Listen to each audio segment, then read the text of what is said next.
ಎಲ್ರಿಗೂ ನಮಸ್ಕಾರ. Welcome to Bagur class YouTube channel. ನಾನು ನಿಂಗಪ್ಪ ಡಿಎನ್.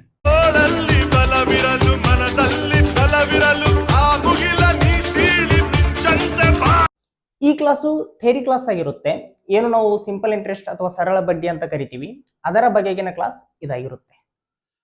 ತುಂಬಾ ಬೇಸಿಕ್ ಇಂದ ತುಂಬಾ ಅಡ್ವಾನ್ಸ್ಡ್ ಲೆವೆಲ್ ವರೆಗೂ ಈ ಚಾಪ್ಟರ್ ಮೇಲೆ ಕೇಳುವ ಕ್ವಶನ್ಸ್ ಗಳನ್ನ ನಾವು ಈ ಕ್ಲಾಸ್ ಅಲ್ಲಿ ಅನಾಲಿಸಿಸ್ ಮಾಡೋಣ. ಇದು ಭಾಗ ಒಂದಾಗಿರುತ್ತೆ. ತುಂಬಾ ಬೇಸಿಕ್ ಇಂದ ಹೇಳ್ತೀನಿ.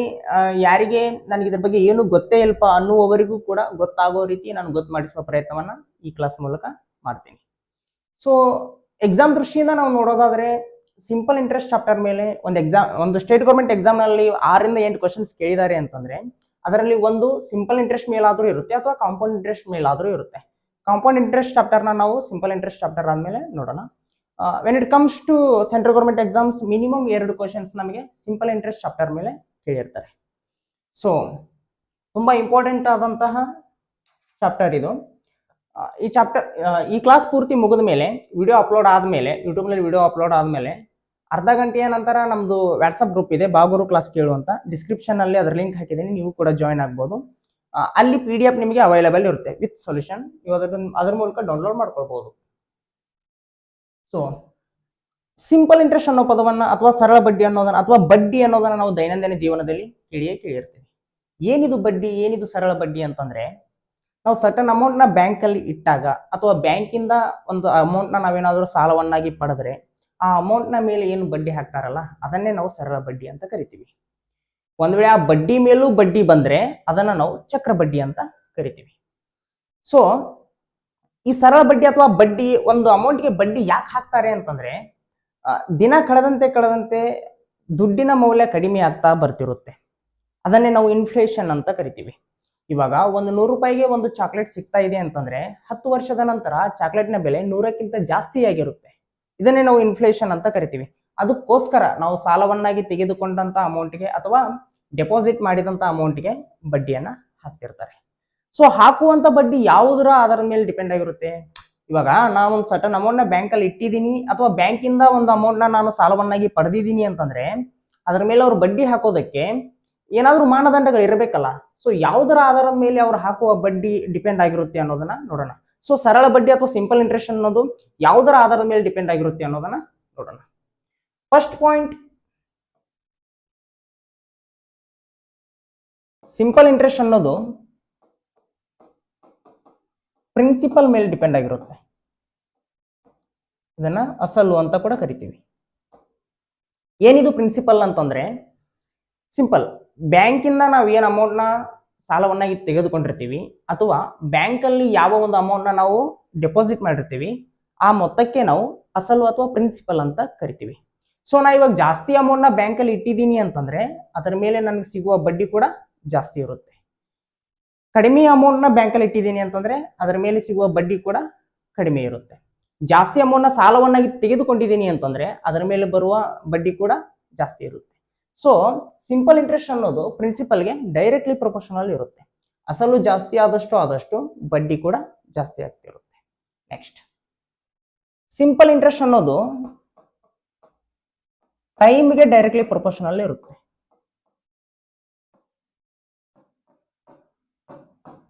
ಅಂದ್ರೆ ನಾನೊಂದು ಸರ್ಟನ್ ಅಮೌಂಟ್ ನ ಕಡಿಮೆ ಸಮಯದವರೆಗೂ ಬ್ಯಾಂಕ್ ಅಲ್ಲಿ ಇಟ್ಟಿದ್ದೀನಿ ಅಂತಂದ್ರೆ ಅದರ ಮೇಲೆ ನನಗೆ ಸಿಗುವ ಸರಳ ಬಡ್ಡಿ ಕೂಡ ಕಡಿಮೆ ಇರುತ್ತೆ. ಜಾಸ್ತಿ ಸಮಯದವರೆಗೂ ಇಟ್ಟಿದ್ದೀನಿ ಅಂತಂದ್ರೆ ಅದರ ಮೇಲೆ ನನಗೆ ಸಿಗುವ ಬಡ್ಡಿ ಕೂಡ ಜಾಸ್ತಿ ಇರುತ್ತೆ. ಸರ್ಟನ್ ಅಮೌಂಟ್ ನಾನು ಸಾಲವನ್ನಾಗಿ ತೆಗೆದುಕೊಂಡಾಗ ಒಂದೇ ವರ್ಷದಲ್ಲಿ ಹೊಳ್ಳಿ ನಾನು ಅದನ್ನ ಸಾಲವನ್ನು ತೀರಿಸೋದಕ್ಕೆ ಹೋದ್ರೆ ಅದರ ಮೇಲೆ ನಾನು ಕೊಡಬಹುದಾದ ಬಡ್ಡಿ 2 ವರ್ಷಕ್ಕೆ ಸಾಲವನ್ನ ತೀರಿಸೋದಕ್ಕೆ ಹೋಗಿರ್ತೇನಲ್ಲ ಅದಕ್ಕಿಂತಲೂ ಕಡಿಮೆ ಇರುತ್ತೆ. ಅಂದ್ರೆ ಟೈಮ್ ಜಾಸ್ತಿ ಆದಷ್ಟು ನಾವು ಮಾಡಿದಂತ ಡಿಪಾಸಿಟ್ ಮೇಲಿನ ಬಡ್ಡಿ ಕೂಡ ಜಾಸ್ತಿ ಆಗ್ತಿರುತ್ತೆ. ಸೊ ಸರಳ ಬಡ್ಡಿ ಅನ್ನೋದು ಟೈಮ್ಗೆ ಡೈರೆಕ್ಟ್ಲಿ ಪ್ರೊಪೋರ್ಷನಲ್ ಇರುತ್ತೆ. ಟೈಮ್ ಜಾಸ್ತಿ ಆದಷ್ಟು ಸಿಂಪಲ್ ಇಂಟ್ರೆಸ್ಟ್ ಕೂಡ ಜಾಸ್ತಿ ಆಗ್ತಿರುತ್ತೆ. ನೆಕ್ಸ್ಟ್ ಪಾಯಿಂಟ್ ಏನಂದ್ರೆ, ಸಿಂಪಲ್ ಇಂಟ್ರೆಸ್ಟ್ ಅನ್ನೋದು ರೇಟ್ ಆಫ್ ಇಂಟ್ರೆಸ್ಟ್ಗೆ ಡೈರೆಕ್ಟ್ಲಿ ಪ್ರೊಪೋರ್ಷನಲ್ ಇರುತ್ತೆ. ಇದನ್ನು ನಾವು ಬಡ್ಡಿ ದರ ಅಂತ ಕೂಡ ಕರಿತೀವಿ. ರೇಟ್ ಆಫ್ ಇಂಟ್ರೆಸ್ಟ್ಗೆ ಡೈರೆಕ್ಟ್ಲಿ ಪ್ರೊಪೋರ್ಷನಲ್ ಇರುತ್ತೆ. ನೀವು ಕೇಳಿರ್ತೀರ, ನಾನು 4 ರಂಗ್ ಸಾಲ ತಗೊಂಡ್ ಬಂದೆ, 5 ರಂಗ್ ಸಾಲ ತಗೊಂಡ್ ಬಂದೆ. ಏನದು 4 ರಂಗ್ 5 ರಂಗ್ ಅಂತಂದ್ರೆ ಇದೇ ರೇಟ್ ಆಫ್ ಇಂಟ್ರೆಸ್ಟ್ ಅಂತ ಕರಿತೀವಿ. 4% ನಂಗೆ ಸಾಲ ತಗೊಂಡ್ ಬಂದಿದ್ದೀನಿ ಅಂತಂದ್ರೆ 100ಕ್ಕೆ 4 ರೂಪಾಯಿ ಬಡ್ಡಿ ಅಂತ. ಇವಾಗ ನಾನು ಬ್ಯಾಂಕಲ್ಲಿ 100 ರೂಪಾಯಿ ಸಾಲ ತಗೊಂಡ್ ಬಂದಿದ್ದೀನಿ ಅಂತಂದ್ರೆ 5% ನಂಗ ಒಂದು ವರ್ಷ ಬಿಟ್ಟ ನಂತರ ಆ ಸಾಲವನ್ನು ತೀರ್ಸೋದಕ್ಕೆ ಹೋದ್ರೆ ಅದಕ್ಕೆ ಬಡ್ಡಿ 5 ರೂಪಾಯಿ ಆಗಿರುತ್ತೆ. 5% ನಂಗೆ ಅಂತಂದ್ರ 100ಕ್ಕೆ 5 ರೂಪಾಯಿ ಅಂತ. ಇವಾಗ ನಾನು ಬ್ಯಾಂಕಲ್ಲಿ ಒಂದು 1000 ರೂಪಾಯಿ ಸಾಲವನ್ನು ತಗೊಂಡಿದ್ದೀನಿ ಅಂತಂದ್ರೆ 7% ನಂಗ ಒಂದು ವರ್ಷದ ನಂತರ ಅದ್ರ ಮೇಲೆ ಬಡ್ಡಿ ಎಷ್ಟು ಬಂದಿರುತ್ತೆ ಅಂದ್ರೆ 1007% ಬಂದಿರುತ್ತೆ. 1007% ಎಷ್ಟು? 70 ರೂಪಾಯಿ. ಸೊ ಒಂದು ವರ್ಷಕ್ಕೆ 70 ರೂಪಾಯಿ ಬಡ್ಡಿ ಬಂದಿರುತ್ತೆ. ಸೊ ಸರಳ ಬಡ್ಡಿ ಅಥವಾ ಸಿಂಪಲ್ ಇಂಟ್ರೆಸ್ಟ್ ಅನ್ನೋದು ರೇಟ್ ಆಫ್ ಇಂಟ್ರೆಸ್ಟ್ಗೆ ಡೈರೆಕ್ಟ್ಲಿ ಪ್ರೊಪೋರ್ಷನಲ್ ಇರುತ್ತೆ. ರೇಟ್ ಆಫ್ ಇಂಟ್ರೆಸ್ಟ್ ನಾವು ಯಾವಾಗಲೂ ಪರ್ಸೆಂಟೇಜ್ ನಲ್ಲಿ ಡಿನೋಟ್ ಮಾಡ್ತೀವಿ, ಇದು ನೆನಪಿರ್ಲಿ. ಯಾಕೆ ಪರ್ಸೆಂಟೇಜ್ ನಲ್ಲಿ ಡಿನೋಟ್ ಮಾಡ್ತೀವಿ ಅಂತಂದ್ರೆ ಪ್ರತಿ 100ಕ್ಕೆ ಎಷ್ಟು ಅಂತ ಅನ್ನೋದನ್ನ ನಮಗೆ ರೇಟ್ ಅನ್ನೋದು ಡಿನೋಟ್ ಮಾಡುತ್ತೆ. ಪ್ರತಿ 100ಕ್ಕೆ ಎಷ್ಟು? 7% 6% ನಂಗೆ ಸಾಲ ತಗೊಂಡಿದ್ದೀನಿ ಅಂದ್ರೆ ಪ್ರತಿ 100ಕ್ಕೆ 6 ರೂಪಾಯಿ ಹಂಗ. N% ನಾನು N% ನಂಗೆ ಸಾಲ ತಗೊಂಡಿದ್ದೇನೆ ಅಂದ್ರೆ ಪ್ರತಿ 100ಕ್ಕೆ N ರೂಪಾಯಿ ಹಂಗ್ ಬಡ್ಡಿ ಅಂತ ಅರ್ಥ. ಸೊ ಇಲ್ಲಿ ರೇಟ್ನ ನಾವು ಪರ್ಸೆಂಟೇಜ್ ನಲ್ಲಿ ಡಿನೋಟ್ ಮಾಡ್ತೀವಿ. ಈ 6% ಅಂತ ಇರೋದನ್ನ R/100 ಅಂತ ಕೂಡ ಬರ್ಕೊಳ್ಬಹುದು. ಯಾವಾಗ್ಲೂ ನೆನ್ಪಿಡಿ, ಪರ್ಸೆಂಟೇಜ್ ನಲ್ಲಿ A% ಅಂತ ಇರೋದನ್ನ A/100 ಅಂತ ಕೂಡ ಬರ್ಕೊಳ್ಬಹುದು. ಇದನ್ನ ಯಾವಾಗ್ಲೂ ನೆನ್ಪಿಡಿ. ಸೊ 6% ಅಂತ ಇರೋದನ್ನ ನಾನು R/100 ಅಂತ ಬರ್ಕೊಂಡೆ, ಅಂದ್ರೆ ಪ್ರತಿ 100ಕ್ಕೆ 6 ಬಡ್ಡಿ ಅಂತ R/100 ಅಂತ ಕೂಡ ಬರ್ಕೊಂಡೆ.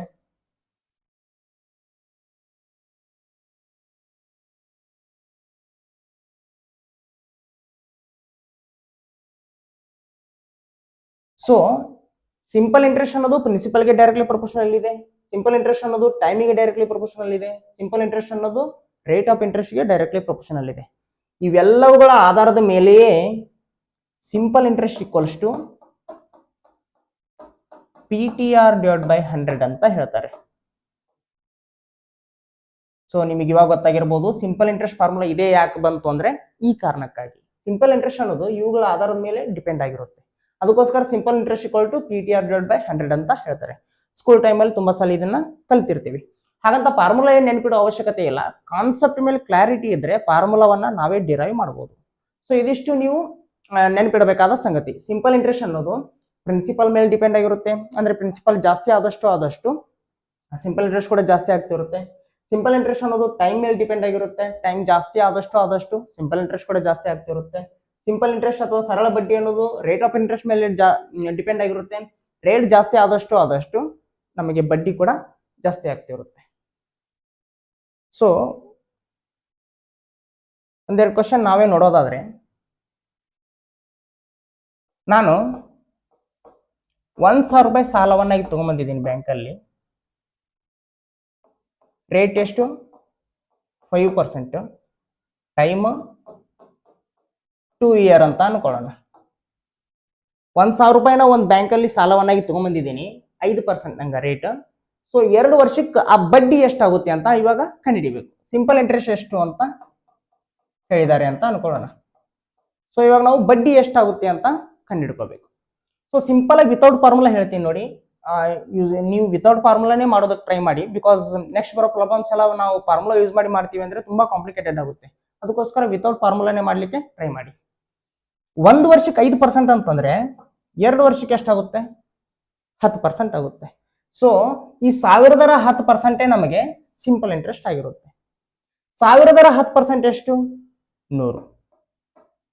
ಯಾವುದೇ ಒಂದು ಸಂಖ್ಯೆಯ 10% ಕಂಡುಹಿಡಿಯೋದು ಹೇಗೆ ಅಂತಂದ್ರೆ ಆ ಸಂಖ್ಯೆಗೆ ನಾವು ಡಿವೈಡ್ ಬೈ 10 ಮಾಡಿಬಿಟ್ರೆ ಆ ಸಂಖ್ಯೆಯ 10% ಸಿಗುತ್ತೆ.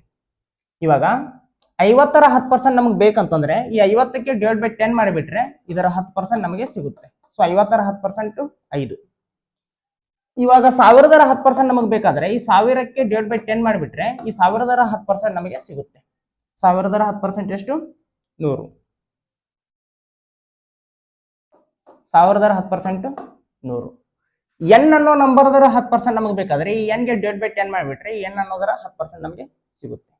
ಸೊ ಯಾವುದೇ ಒಂದು ಸಂಖ್ಯೆಯ 10% ನಮಗೆ ಬೇಕಾದ್ರೆ ಆ ಸಂಖ್ಯೆಗೆ ಡಿವೈಡ್ ಬೈ 10 ಮಾಡಿಬಿಟ್ರೆ ಅದರ 10% ನಮಗೆ ಸಿಗುತ್ತೆ. ಯಾವುದೇ ಒಂದು ಸಂಖ್ಯೆಯ 1% ನಮಗೆ ಬೇಕಾದ್ರೆ ಆ ಸಂಖ್ಯೆಗೆ ಡಿವೈಡ್ ಬೈ 100 ಮಾಡಿಬಿಟ್ರೆ ಆ ಸಂಖ್ಯೆಯ 1% ನಮಗೆ ಸಿಗುತ್ತೆ. ಇವಾಗ 200ರ 1% ನಮಗೆ ಬೇಕಾದ್ರೆ ಈ 200ಕ್ಕೆ 100 ಇಂದ ಡಿವೈಡ್ ಮಾಡಿಬಿಟ್ರೆ ಈ 200ರ 1% ನಮಗೆ ಸಿಗುತ್ತೆ. 200ರ 1% 2. ಸೊ ಇಲ್ಲಿ 1 ವರ್ಷಕ್ಕೆ 5% ಬಡ್ಡಿ ಅಂತಂದ್ರೆ 2 ವರ್ಷಕ್ಕೆ ಅದು 10% ಆಯ್ತು. 1000 10% ಎಷ್ಟು? 1000ಕ್ಕೆ ಡಿವೈಡ್ ಬೈ 10 ಮಾಡಿದ್ರೆ 100 ಬರುತ್ತೆ. 1000 10% 100. ಸೊ ನಾ 1000 ರೂಪಾಯಿ ಸಾಲವನ್ನಾಗಿ ತಗೊಂಡಾಗ 5% ನಂಗೆ ತಗೊಂಡಾಗ 2 ವರ್ಷಕ್ಕೆ ನಾನು ಕಟ್ಟುವ ಬಡ್ಡಿ ಎಷ್ಟು? 100 ರೂಪಾಯಿ. ವಿತ್ ಫಾರ್ಮುಲಾ ಒಂದು ಟ್ರೈ ಮಾಡಿ ನೋಡೋಣ, ಇದನ್ನ 100 ಬರುತ್ತೆ ಇಲ್ಲ ಅಂತ ನೋಡೋಣ. ಸೊ ವಿತೌಟ್ ಫಾರ್ಮುಲಾ ನಾವು ಮಾಡಿದಾಗ 100 ಬಂದಿದೆ. ಪೆನ್ನು ಪೇಪರ್ ಕೂಡ ಬೇಕಾಗಿಲ್ಲ ನಮಗೆ ವಿತೌಟ್ ಫಾರ್ಮುಲಾ ಮಾಡುವಾಗ. ಮೈಂಡ್ ಕ್ಯಾಲ್ಕುಲೇಷನ್ ಅಲ್ಲೇ ನಾವು ಆನ್ಸರ್ ಹೇಳ್ಬಿಡ್ಬೋದು. ಸೊ ಸಿಂಪಲ್ ಇಂಟ್ರೆಸ್ಟ್ 100 ರೂಪಾಯಿ ಬಂದಿದೆ. ಒಮ್ಮೆ ವಿತ್ ಫಾರ್ಮುಲಾ ಟ್ರೈ ಮಾಡೋಣ. Simple interest equals to PTR divide by 100. Principal 1000 ಇದೆ. ಟೈಮು 2 ಇಯರ್ ಇದೆ. 6 ಅಂದ್ರೆ ರೇಟ್ ಆಫ್ ಇಂಟ್ರೆಸ್ಟ್ 5% ಇದೆ. Divide by 100. ಇವೆರಡು 0, ಇವೆರಡು 0 ಕ್ಯಾನ್ಸಲ್. 5 2 10, 10 ಇಂಟು 10 100. ಸೊ ನಮಗೆ ಸಿಂಪಲ್ ಇಂಟ್ರೆಸ್ಟ್ ಎಷ್ಟು ಬಂತು? 100 ಬಂತು. ವಿತೌಟ್ ಫಾರ್ಮುಲಾ ನಾವು ಮಾಡಿದಾಗಲೂ 100 ಬಂದಿತ್ತು. ಸೊ ನಾವು ಫಾರ್ಮುಲಾ ಮೆಥಡ್ ಯೂಸ್ ಮಾಡೋದಕ್ಕಿಂತ ವಿತೌಟ್ ಫಾರ್ಮುಲಾ ಮಾಡಿದ್ರೇನೆ ಈಸಿಯಾಗಿ ನಮ್ಗೆ ಸೊಲ್ಯೂಷನ್ ಸಿಕ್ಬಿಡುತ್ತೆ. ನೆಕ್ಸ್ಟ್ ಇನ್ನೊಂದು ನೋಡೋಣ. ಪ್ರಿನ್ಸಿಪಲ್ 5000 ಇದೆ. ರೇಟ್ 12.5% ಇದೆ. ಟೈಮ್ 4 ವರ್ಷ. ಸೊ ನಾನು 5000 ರೂಪಾಯಿ ಸಾಲವನ್ನು ತಗೊಂಡೆ, 12.5% ನಂಗೆ ರೇಟ್, 4 ವರ್ಷಕ್ಕೆ ಬಡ್ಡಿ ಎಷ್ಟು ಅಂತ ಕ್ವಶನ್ ನಮಗೆ ಇವಾಗ. ಸಿಂಪಲ್ ಇಂಟ್ರೆಸ್ಟ್ ಎಷ್ಟು ಅಂತ ಕ್ವಶನ್ ಇವಾಗ. 1 ವರ್ಷಕ್ಕೆ 12.5% ಅಂದ್ರೆ 4 ವರ್ಷಕ್ಕೆ ಎಷ್ಟಾಗಿರುತ್ತೆ? ಅದು 12.5 ಇಂಟು 4 50% ಆಗಿರುತ್ತೆ. ಸೊ 5000 50% ನಮಗೆ ಸಿಂಪಲ್ ಇಂಟ್ರೆಸ್ಟ್ ಆಗಿರುತ್ತೆ. ಸೊ 5000 50% ಅಂದ್ರೆ ಎಷ್ಟು? 2500. ಸೊ ಸಿಂಪಲ್ ಇಂಟ್ರೆಸ್ಟ್ ಅನ್ನೋದು ನಮಗೆ ಎಷ್ಟಾಯ್ತು? 2500. ಯಾವುದೇ ಒಂದು ಸಂಖ್ಯೆಯ 50% ನಾವು ಕಂಡುಹಿಡಿಯೋದು ಹೇಗೆ ಅಂತಂದ್ರೆ ಆ ಸಂಖ್ಯೆಗೆ ಡಿವೈಡ್ ಬೈ 2 ಮಾಡಿಬಿಟ್ರೆ ಆ ಸಂಖ್ಯೆ 50% ಸಿಗುತ್ತೆ. ಅಥವಾ ನಾ ಆಗ್ಲೇ ಹೇಳ್ದಂಗೆ ಈ ಸಂಖ್ಯೆಗೆ ಡಿವೈಡ್ ಬೈ 10 ಮಾಡಿದ್ರೆ 10% ಸಿಗುತ್ತಾ? ಸೊ ಡಿವೈಡ್ ಬೈ 10 ಮಾಡಿದಾಗ 500 ಬರುತ್ತಾ? ಸೊ 500 ಅನ್ನೋದು 10%. ಇವಾಗ ನಮಗೆ 50% ಬೇಕು. ಆ 10%ಗೆ 5 ಇಂದ ಮಲ್ಟಿಪ್ಲೈ ಮಾಡಿದಾಗ ನಮಗೆ 50% ಸಿಗುತ್ತೆ. 500 ಇಂಟು 5 ಅಂದ್ರೆ 2500. ಸೊ ನಮಗೆ ಬಂದಿರೋದು ಅದೇ. ಸೊ ಸಿಂಪಲ್ ಇಂಟ್ರೆಸ್ಟ್ ಎಷ್ಟಾಗುತ್ತೆ? 2500 ಆಗುತ್ತೆ. ವಿತ್ ಫಾರ್ಮುಲಾ ನಾವು ಮಾಡೋದಾದ್ರೆ simple interest equals to PTR divide by 100. ಇಲ್ಲಿ P ಅನ್ನೋದು ಪ್ರಿನ್ಸಿಪಲ್ ಅನ್ನೋದು 5000 ಇದೆ. ಟೈಮ್ ಅನ್ನೋದು 4 ವರ್ಷ ಇದೆ. ರೇಟ್ ಅನ್ನೋದು 12.5% ಇದೆ. Divide by 100. ಇವೆರಡು 0, ಇವೆರಡು 0 ಕ್ಯಾನ್ಸಲ್. 12.5 ಇಂಟು 4 ಅಂದ್ರೆ 50. 50 ಇಂಟು 50 ಅಂದ್ರೆ 2500. ಸೊ ನಮಗೂ ಕೂಡ 2500 ಬಂದಿತ್ತು. ಸೊ ಬಡ್ಡಿ ಎಷ್ಟಾಯ್ತು ಇಲ್ಲಿ? 2500 ಆಯ್ತು. ನೆಕ್ಸ್ಟ್ ಮತ್ತೆ ಯಾವ ತರ ಕೇಳ್ತಾರೆ ಅಂತಂದ್ರೆ ಪ್ರಿನ್ಸಿಪಲ್ ಕೊಡ್ತಾರೆ, ಟೈಮ್ ಕೊಡ್ತಾರೆ, ರೇಟ್ ಕೇಳ್ತಾರೆ, ಅಮೌಂಟ್ ಕೇಳ್ತಾರೆ. ಅಮೌಂಟ್ ಅಂದ್ರೆ ಏನು ಅಂತಂದ್ರೆ amount equals to simple interest plus principal. ಇದನ್ನ ನೆನ್ಪಿಡಿ. ನಾವೇನು ಸಾಲವನ್ನಾಗಿ ತಗೊಂಡಿರ್ತೇವಲ್ಲ ಅಥವಾ ಡಿಪಾಸಿಟ್ ಏನ್ ಮಾಡಿರ್ತೀವಲ್ಲ ಆ ಡಿಪಾಸಿಟ್ ಪ್ಲಸ್ ಅದರ ಮೇಲೆ ಬರುವ ಬಡ್ಡಿ ಎರಡನ್ನು ಸೇರಿಸಿದಾಗ ನಮಗೆ ಅಮೌಂಟ್ ಸಿಗುತ್ತೆ. ಸೊ ಇದು ನೆನ್ಪಿಡಿ. ಮೊತ್ತ ಅನ್ನೋದು ಅಸಲು ಪ್ಲಸ್ ಸರಳ ಬಡ್ಡಿ ಅಥವಾ ಬಡ್ಡಿ. ಇವಾಗ ಪ್ರಿನ್ಸಿಪಲ್ 500 ಇದೆ ಅಂತ ಅನ್ಕೊಳ್ಳಿ. ರೇಟು 10% ಇದೆ. ಟೈಮ್ 2 ಇಯರ್ ಇದೆ ಅಂತ ಅನ್ಕೊಳ್ಳಿ. ಅಮೌಂಟ್ ಎಷ್ಟು ಅಂತ ಕೇಳಿದ್ದಾರೆ ಅಂತ ನೋಡೋಣ. ಅಮೌಂಟ್ ಎಷ್ಟು ಅಂತ ಕೇಳಿದ್ದಾರೆ. ಸೊ ಇಲ್ಲಿ 1 ವರ್ಷಕ್ಕೆ 10% ಅಂದ್ರೆ 2 ವರ್ಷಕ್ಕೆ 20% ಆಯ್ತು. 500ಕ್ಕೆ 2 ವರ್ಷಕ್ಕೆ ನಮಗೆ 20% ಅಂದ್ರೆ 500ರ 10% 50, 500ರ 20% 100. ಬಿಕಾಸ್ 50 ಡಬಲ್ ಮಾಡಿಬಿಟ್ರೆ ನಮಗೆ 100 ಸಿಗುತ್ತೆ. ಸೊ 500ರ 20% ನಮಗೆ 100 ಸಿಕ್ತು. ಸೊ ಸಿಂಪಲ್ ಇಂಟ್ರೆಸ್ಟ್ ಅನ್ನೋದು ಏನಾಯ್ತು? 100 ಆಯ್ತು. ನಮ್ಗೆ ಗೊತ್ತಿದೆ amount equals to principal plus simple interest ಅಂತ ಗೊತ್ತಿದೆ. ಸೊ ಇಲ್ಲಿ ಪ್ರಿನ್ಸಿಪಲ್ ಅನ್ನೋದು 500 ಇದೆ, ಸಿಂಪಲ್ ಇಂಟ್ರೆಸ್ಟ್ 100 ಇದೆ. ಟೋಟಲ್ ನಮಗೆ ಅಮೌಂಟ್ ಎಷ್ಟಾಯ್ತು? 600 ಆಯ್ತು. ಇಷ್ಟೇ ಇದ್ರ ಆನ್ಸರ್. ಅಮೌಂಟ್ ಅನ್ನೋದು principal plus simple interest. So ನಾವು ಅಮೌಂಟ್ ನ ಕಂಡುಹಿಡಿಬೇಕಂತಂದ್ರೆ ಮೊದಲು ಸಿಂಪಲ್ ಇಂಟ್ರೆಸ್ಟ್ ಕಂಡುಹಿಡ್ಕೋಬೇಕು. 100 ಬಂತು, ಅದಕ್ಕೆ ಪ್ರಿನ್ಸಿಪಲ್ಗೆ ಆಡ್ ಮಾಡಿಬಿಟ್ರೆ ನಮಗೆ ಅಮೌಂಟ್ ಸಿಕ್ಬಿಡುತ್ತೆ. ಅಥವಾ ಇದನ್ನ ಯಾವ ರೀತಿ ಮಾಡ್ಬೋದು? ನಾ ಆಗ್ಲೇ ಹೇಳಿದೆ ಪ್ರಿನ್ಸಿಪಲ್ ಅನ್ನೋದು ಯಾವಾಗಲೂ 100% ಇರುತ್ತೆ. ಯಾವುದೇ ಒಂದು ಸಂಖ್ಯೆ 100% ಇರುತ್ತೆ. ನಮಗೆ ಇಲ್ಲಿ ಪ್ರಿನ್ಸಿಪಲ್ ಅನ್ನೋದು 100% ಇರುತ್ತೆ. ಇವಾಗ ಬಡ್ಡಿ ಎಷ್ಟಿದೆ? 1 ವರ್ಷಕ್ಕೆ 10% ಅಂದ್ರೆ 2 ವರ್ಷಕ್ಕೆ ಎಷ್ಟಾಯ್ತು? 20% ಆಯ್ತು. ಸೊ ಪ್ರಿನ್ಸಿಪಲ್ 100% ಇದೆ ಪ್ಲಸ್ ಬಡ್ಡಿ 20% ಆಯ್ತು. ಟೋಟಲ್ ಆಗಿ ಎಷ್ಟಾಯ್ತು? 120% ಆಯ್ತು. ನಮಗೆ 100% ಅನ್ನೋದೇ 500 ರೂಪಾಯಿ ಆದ್ರೆ 100% ಅನ್ನೋದೇ 500 ರೂಪಾಯಿ ಆದ್ರೆ 120% ಅನ್ನೋದು ಎಷ್ಟಾಗುತ್ತೆ? Percentage cancel. 25ಲೇ 100, 26ಲೇ 120, 5 1ಲೇ 5, 500ಲೇ 500, 6 × 100 ಅಂದ್ರೆ 600. ಸೊ ನಾವು ಈ ತರ ಕೂಡ ಮಾಡ್ಕೋಬಹುದು. ಅಥವಾ ಫಾರ್ಮುಲಾ ಮೆಥಡ್ ಯೂಸ್ ಮಾಡಿ ಸಿಂಪಲ್ ಇಂಟ್ರೆಸ್ಟ್ ಕಂಡು ಹಿಡ್ಕೊಂಡು ಆಮೇಲೆ ಅದನ್ನ ಪ್ರಿನ್ಸಿಪಲ್ಗೆ ಆಡ್ ಮಾಡಿ ಆಮೇಲೆ ಅಮೌಂಟ್ ಕೂಡ ಕಂಡು ಹಿಡ್ಕೋಬಹುದು. ಸೊ ನೀವು ಯಾವುದೇ ಮೆಥಡ್ ಇಂದ ಮಾಡಿ ನಮಗೆ ಆನ್ಸರ್ ಮಾತ್ರ ಸೇಮ್ ಬರುತ್ತೆ. ಸೊ ಇಲ್ಲಿ ಸಿಂಪಲ್ ಇಂಟ್ರೆಸ್ಟ್ ಅನ್ನೋದು 100 ರೂಪಾಯಿ ಬಂತು. ಪ್ರಿನ್ಸಿಪಲ್ ಮತ್ತು ಸಿಂಪಲ್ ಇಂಟ್ರೆಸ್ಟ್ ಆಡ್ ಮಾಡಿದಾಗ ನಮಗೆ ಅಮೌಂಟ್ ಸಿಗುತ್ತೆ. ಸೊ ಅಮೌಂಟ್ ಈಕ್ವಲ್ಸ್ ಟು 100 ರೂಪಾಯಿ. ನೆಕ್ಸ್ಟ್ ಯಾವ ರೀತಿ ಕೇಳ್ತಿರ್ತಾರೆ ಅಂತಂದ್ರೆ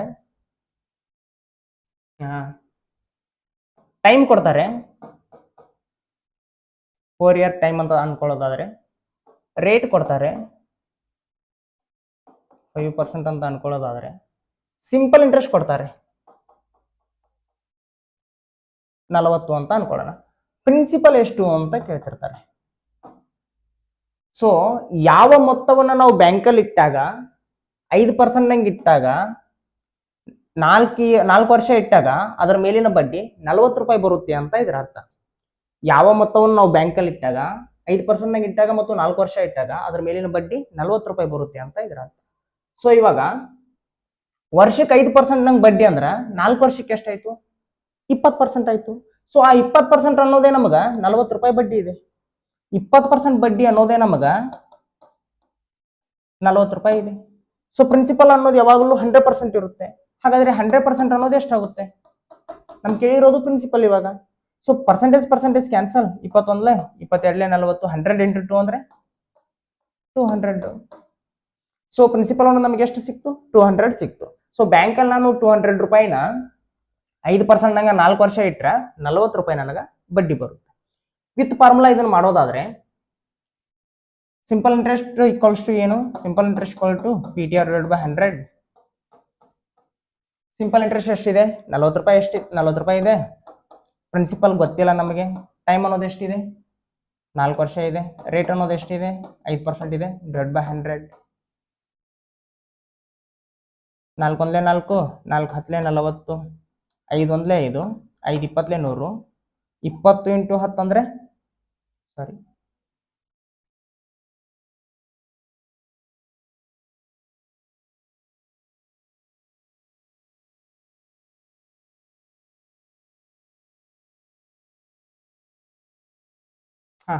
ಕರೆಕ್ಟ್ ಇದೆ. 20 × 10 ಅಂದ್ರೆ 200. So principal equals to 200. So ನಮ್ಗೆ ಇಲ್ಲಿ ಆನ್ಸರ್ ಕೂಡ 200 ಬಂದಿತ್ತು. ಸೊ ಪ್ರಿನ್ಸಿಪಲ್ ಏನು? 200. ಸೊ ವಿತೌಟ್ ಫಾರ್ಮುಲಾ ಮಾಡೋದ್ರಿಂದ ನಮಗೆ ಈಸಿಯಾಗಿ ಆನ್ಸರ್ ಸಿಕ್ಬಿಡುತ್ತೆ.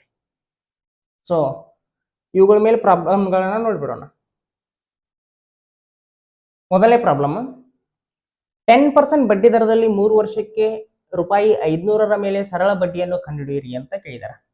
500 ರೂಪಾಯಿನ ಬ್ಯಾಂಕಲ್ಲಿ ಇಟ್ಟಿದ್ದೀವಿ, 3 ವರ್ಷಕ್ಕೆ 10% ನಂಗ ಅದರ ಮೇಲೆ ಸಿಂಪಲ್ ಇಂಟ್ರೆಸ್ಟ್ ಎಷ್ಟಾಗುತ್ತೆ ಅಂತ ಕ್ವಶನ್. 1 ವರ್ಷಕ್ಕೆ 10% ಅಂದ್ರೆ 3 ವರ್ಷಕ್ಕೆ ಎಷ್ಟಾಗುತ್ತೆ? 30% ಆಗುತ್ತೆ. ಸೊ 500ರ 30% ನಾವು ಕಂಡುಹಿಡಿದು ಬಿಟ್ರೆ ನಮ್ಗೆ ಅದೇ ಆನ್ಸರ್ ಆಗುತ್ತೆ. 500ರ 10% ಎಷ್ಟು? 50. 500ರ 20% ಎಷ್ಟು?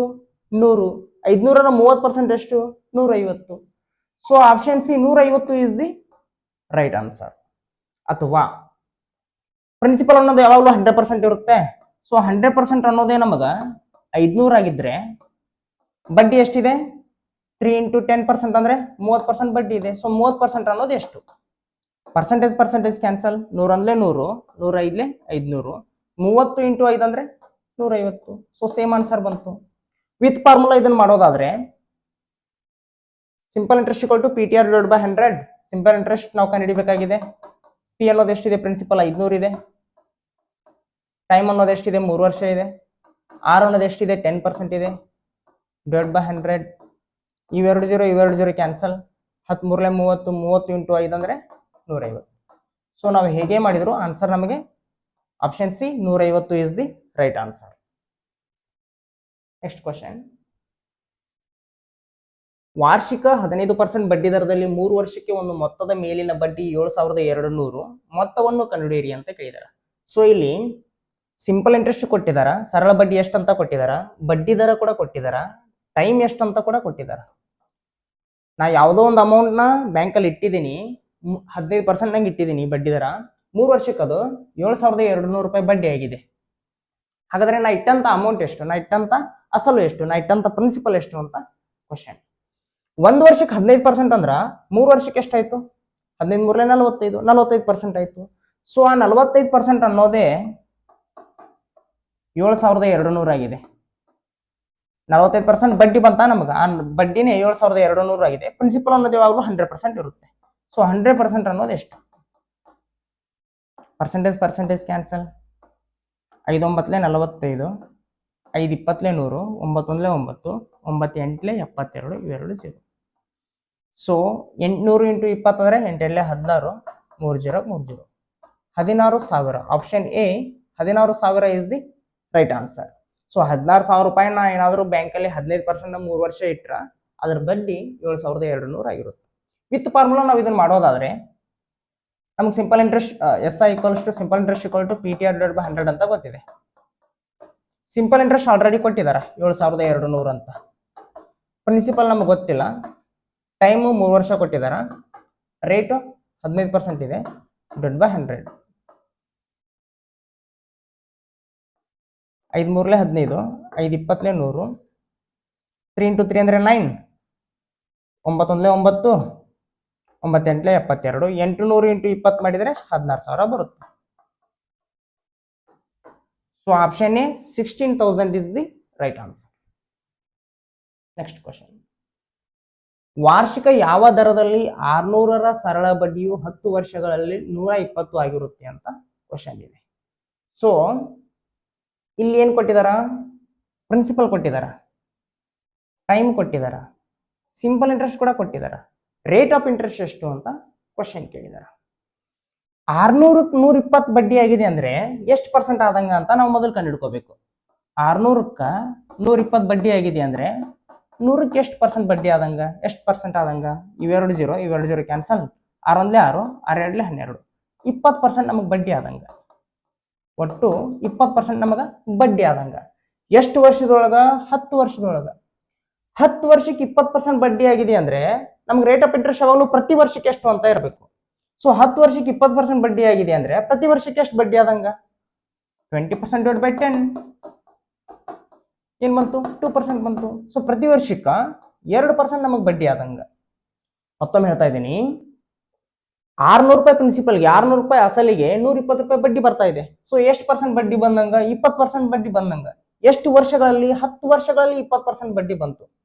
10 ವರ್ಷಕ್ಕೆ 20% ಅಂದ್ರ ಪ್ರತಿ ವರ್ಷಕ್ಕೆ 2% ಬಡ್ಡಿ ಬಂದಂಗ. So option B 2% is the right answer. With formula ನಾವು ಇದನ್ನ ಮಾಡೋದಾದ್ರೆ ಸಿಂಪಲ್ ಇಂಟ್ರೆಸ್ಟ್ ಎಷ್ಟಿದೆ, 120 ಇದೆ, ಪ್ರಿನ್ಸಿಪಲ್ ಎಷ್ಟಿದೆ, 600 ಇದೆ, ಟೈಮ್ ಎಷ್ಟಿದೆ, 10 ವರ್ಷ ಇದೆ,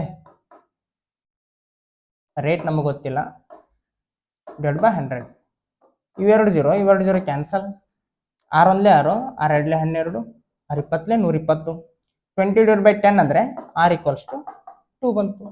ಸೊ ರೇಟ್ ಆಫ್ ಇಂಟ್ರೆಸ್ಟ್ ಎಷ್ಟು, 2%. Option B is the right answer. Next question, ವಾರ್ಷಿಕ 7% ಬಡ್ಡಿ ದರದಲ್ಲಿ ಒಂದು ಮೊತ್ತದ ಮೇಲಿನ ಸರಳ ಬಡ್ಡಿಯು 4 ವರ್ಷಕ್ಕೆ 280 ಆಗಿದೆ. ಅಸಲು ಎಷ್ಟು ಅಂತ ಕೇಳಿದಾರ. ಸೊ ಇಲ್ಲಿ ಪ್ರಿನ್ಸಿಪಲ್ ಎಷ್ಟು ಅಂತ ಕೇಳಿದಾರ, rate of interest ಕೇಳಿದಾರ,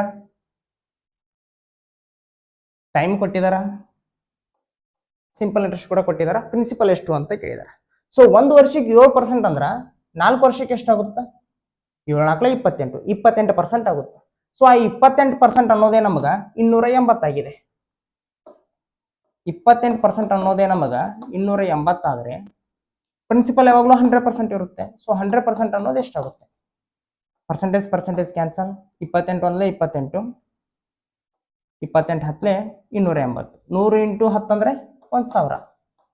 so principal ಅನ್ನೋದು option A 1000 is the right answer. Formula ಮೂಲಕ ನೀವೇ ಟ್ರೈ ಮಾಡಿ ಇದನ್ನ. So option A 1000 is the right answer. ತುಂಬಾ ಸಿಂಪಲ್ ಆಗಿ ಮಾಡಿಬಿಡ್ಬೋದು ವಿತೌಟ್ ಫಾರ್ಮುಲಾ ಮಾಡೋದಾದ್ರೆ, ಲಾಜಿಕ್ ಗೊತ್ತಿರಬೇಕಷ್ಟೇ. Next question. ಒಬ್ಬ ವ್ಯಕ್ತಿ 8,000 ಬ್ಯಾಂಕ್ನಲ್ಲಿ ಠೇವಣಿ ಇಡುತ್ತಾನೆ. ಅದು ವಾರ್ಷಿಕ 8% ರಷ್ಟು ಸರಳ ಬಡ್ಡಿಯನ್ನು ನೀಡುತ್ತದೆ. 8 ವರ್ಷಗಳ ನಂತರ ಒಟ್ಟು ಮೊತ್ತ ಎಷ್ಟು ಅಂತ ಕೇಳಿದಾರೆ. ಸೊ ಇಲ್ಲಿ ಒಟ್ಟು ಮೊತ್ತ ಕೇಳಿದಾರ ಅಂದ್ರೆ ಅಮೌಂಟ್ ಕೇಳಿದಾರ. ಒಟ್ಟು ಮೊತ್ತ amount equals to principal plus simple interest ಆಗಿರುತ್ತೆ.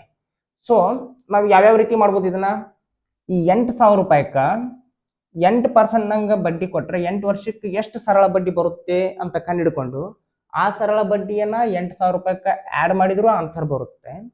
ಅಥವಾ ಪ್ರತಿ ವರ್ಷಕ್ಕೆ 8% ಅಂದ್ರೆ 8 ವರ್ಷಕ್ಕೆ 64% ಆಯ್ತು. ಪ್ರಿನ್ಸಿಪಲ್ ಯಾವಾಗಲೂ 100% ಇರುತ್ತೆ. ಸೊ ಪ್ರಿನ್ಸಿಪಲ್ 100% ಪ್ಲಸ್ ಬಡ್ಡಿ 64% ಎರಡನ್ನು ಆಡ್ ಮಾಡಿದ್ರೆ 164% ಬರುತ್ತೆ. ನಮಗೆ 100% ಅನ್ನೋದೇ 8,000 ಇದೆ ಅಂತಂದ್ರ 164% ಅನ್ನೋದು ಎಷ್ಟು, ಇಷ್ಟು ಕನ್ನಡದ್ ಬಿಟ್ರೆ ನಮಗೆ ಆನ್ಸರ್ ಸಿಕ್ಬಿಡುತ್ತೆ. ಪರ್ಸೆಂಟೇಜ್ ಕ್ಯಾನ್ಸಲ್, ಇವೆರಡು 0 ಕ್ಯಾನ್ಸಲ್. ಸೊ 80 × 160 ಮಾಡಿದ್ರೆ 0 0 8 32 3 ಕ್ಯಾರಿ ಆಗುತ್ತೆ. 8 48 ಪ್ಲಸ್ 3 ಅಂದ್ರೆ 51, 8 8 ಪ್ಲಸ್ 5 ಅಂದ್ರೆ 13, 13,120. Option C 13,120 is the right answer. ಅಥವಾ ಯಾವ ರೀತಿ ಮಾಡ್ಬೋದು, ನಾನು ಸಿಂಪಲ್ ಇಂಟ್ರೆಸ್ಟ್ ಕಂಡಿಡೋದು, ಸರಳ ಬಡ್ಡಿ ಕಂಡಿಡೋದು, ಆಮೇಲೆ ಈ ಪ್ರಿನ್ಸಿಪಲ್ಗೆ ಅಸಲಿಗೆ ನಾವು ಆಡ್ ಮಾಡಿಬಿಟ್ರೆ ನಮಗೆ ಒಟ್ಟು ಮೊತ್ತ ಸಿಗುತ್ತೆ. ಹಂಗೂ ಟ್ರೈ ಮಾಡೋಣ. ಸೊ ಪ್ರಿನ್ಸಿಪಲ್ ಅನ್ನೋದು ಯಾವಾಗಲೂ 100% ಇರುತ್ತೆ. ಈ 100% ಅನ್ನೋದೇ ನಮಗ 8,000 ಆಗಿದೆ ಅಂತಂದ್ರ ಬಡ್ಡಿ ಎಷ್ಟಿದೆ, 1 ವರ್ಷಕ್ಕೆ 8% ಅಂದ್ರೆ 8 ವರ್ಷಕ್ಕೆ ಎಷ್ಟಾಯ್ತು, 8 × 8 64% ಆಯ್ತು. ಸೊ 64% ಅನ್ನೋದು ಎಷ್ಟಾಗುತ್ತೆ, ಪರ್ಸೆಂಟೇಜ್ ಕ್ಯಾನ್ಸಲ್, ಇವೆರಡು 0 ಕ್ಯಾನ್ಸಲ್. ಸೊ 80 × 64 ಮಾಡಿದ್ರೆ ಎಷ್ಟು ಬರುತ್ತೆ, 0 0 8 4 32 3 ಕ್ಯಾರಿ ಆಯ್ತು. 8 48 ಪ್ಲಸ್ 3 ಅಂದ್ರೆ 51, 5,120 ನಮಗೆ ಬಡ್ಡಿ ಬಂತು. So amount equals to principal plus simple interest ಅಂತ ಹೇಳಿದ್ದೆ. ಇವಾಗ ಅಮೌಂಟ್ ಕೇಳಿದಾರ, ಪ್ರಿನ್ಸಿಪಲ್ ಎಷ್ಟಿದೆ 8,000 ಇದೆ, ಸಿಂಪಲ್ ಇಂಟ್ರೆಸ್ಟ್ ಎಷ್ಟಿದೆ 5,120 ಇದೆ. ಸೊ ಇವೆರಡನ್ನು ಆಡ್ ಮಾಡಿಬಿಟ್ರೆ ನಮಗ ಆನ್ಸರ್ ಸಿಗುತ್ತೆ 8,000 ಪ್ಲಸ್ 5,120. ಸೊ 8,000 ಪ್ಲಸ್ 5,120 ಅಂದ್ರೆ 13,120. ಸೊ ಇಲ್ಲಿ ಕೂಡ ಆನ್ಸರ್ 13,120 ಬಂದಿತ್ತು, ಇಲ್ಲಿ ಕೂಡ ಆನ್ಸರ್ 13,120 ಬಂದಿದೆ. ಸೊ ಆನ್ಸರ್ ಎಲ್ಲಾ ಕಡೆ ಸೇಮ್ ಬಂದಿದೆ. ಬಟ್ ಈ ಮೆಥಡ್ ಮಾಡಿದ್ರೆ ನಮಗ ಈಸಿಯಾಗಿ ಆನ್ಸರ್ ಸಿಕ್ಬಿಡುತ್ತೆ. 10 ಸೆಕೆಂಡ್ ಅಲ್ಲಿ ನಾವು ಆನ್ಸರ್ ಮಾಡಿಬಿಡ್ಬೋದು. ಅದಕ್ಕೋಸ್ಕರ ಈ ಮೆಥಡ್ ಫಾಲೋ ಮಾಡಿ. ಇದನ್ನ ಫಾರ್ಮುಲಾ ಥ್ರೂ ಕಂಡಿಡ್ಕೊಂಡು ಆಮೇಲೆ ಆಡ್ ಮಾಡಿದ್ರು ಆನ್ಸರ್ ಬರುತ್ತೆ. ಸುಮ್ಮನೆ ಅವಾಕಿ ನಮ್ಗೆ ಈಸಿ ಮೆಥಡ್ ಗೊತ್ತಿರುವಾಗ ಕಾಂಪ್ಲಿಕೇಟೆಡ್ ಮೆಥಡ್ ಟ್ರೈ ಮಾಡೋದು ಬೇಕಾಗಿಲ್ಲ. Next question. ರೂಪಾಯಿ 500 ಅನ್ನು ವಾರ್ಷಿಕ 5% ದರದಲ್ಲಿ ಸಾಲವಾಗಿ ನೀಡಿದರೆ ಎಷ್ಟು ವರ್ಷಗಳಲ್ಲಿ ಸರಳ ಬಡ್ಡಿ 150 ಆಗಿರುತ್ತದೆ ಅಂತ ಕ್ವಶನ್ ಇದೆ. ಸೊ 500 ರೂಪಾಯಿಗೆ ನಾನು ಸಾಲ ಕೊಟ್ಟಾಗ 5% ನಂಗೆ ಸಾಲ ಕೊಟ್ಟಾಗ ಎಷ್ಟು ವರ್ಷಕ್ಕೆ ಅದು ಬಡ್ಡಿ 150 ಆಗಿರುತ್ತೆ ಅಂತ ಕ್ವಶನ್. 500ಕ್ಕೆ 150 ಅನ್ನೋದು ಎಷ್ಟು ಪರ್ಸೆಂಟ್ ಅಂತ ನಾವು ಮೊದಲು ಕಂಡುಹಿಡ್ಕೋಬೇಕು. 500ಕ್ಕೆ 150 ಆದ್ರ 100ಕ್ಕೆ ಎಷ್ಟು, 500ಕ್ಕೆ 150 ಅನ್ನೋದು ಎಷ್ಟು ಪರ್ಸೆಂಟ್ ಅಂತ ನಾವು ಕಂಡುಹಿಡಿಬೇಕಾದ್ರೆ ಈ ರೀತಿ ಮಾಡಬೇಕು. 500ಕ್ಕೆ 150 ಆದ್ರ 100ಕ್ಕೆ ಎಷ್ಟು ಅಂತ ಕಂಡುಹಿಡ್ಕೋಬೇಕು. ಇವೆರಡು 0 ಕ್ಯಾನ್ಸಲ್, 5 1 5, 5 3 15, 0 0 30% ಆಯ್ತು. ಸೊ ಒಟ್ಟು ಪ್ರಿನ್ಸಿಪಲ್ ಯಾವಾಗಲೂ 100% ಇರುತ್ತೆ. ಈ 100%ಗೆ ನನಗೆ ಬಡ್ಡಿ ಸೊ ನನಗೆ ಬಡ್ಡಿ 30% ಬಂದಿದೆ. ಎಷ್ಟು ವರ್ಷಗಳಲ್ಲಿ ಅಂತ ಕೇಳಿದಾರ. 1 ವರ್ಷಕ್ಕೆ 5% ಬಡ್ಡಿ ಅಂದ್ರೆ 30% ಎಷ್ಟು ವರ್ಷಕ್ಕೆ ಬರುತ್ತೆ, 30 / 5, 5 1 5, 5 6 30. ಸೊ 6 ವರ್ಷಕ್ಕೆ ನನಗ 150 ರೂಪಾಯಿ ಬಡ್ಡಿಯಾಗಿ ಬರುತ್ತೆ. ಮತ್ತೊಮ್ಮೆ ಹೇಳ್ತೀನಿ ನೋಡಿ, 500ಕ್ಕೆ 150 ರೂಪಾಯಿ ಬಡ್ಡಿ ಬಂದಿದೆ ಅಂದ್ರೆ 500ಕ್ಕೆ 150 ರೂಪಾಯಿ ಬಡ್ಡಿ ಬಂದಿದೆ, 100ಕ್ಕೆ 30% ಬಡ್ಡಿ ಬಂದಂಗ, 30% ಬಡ್ಡಿ ಬಂದಂಗ.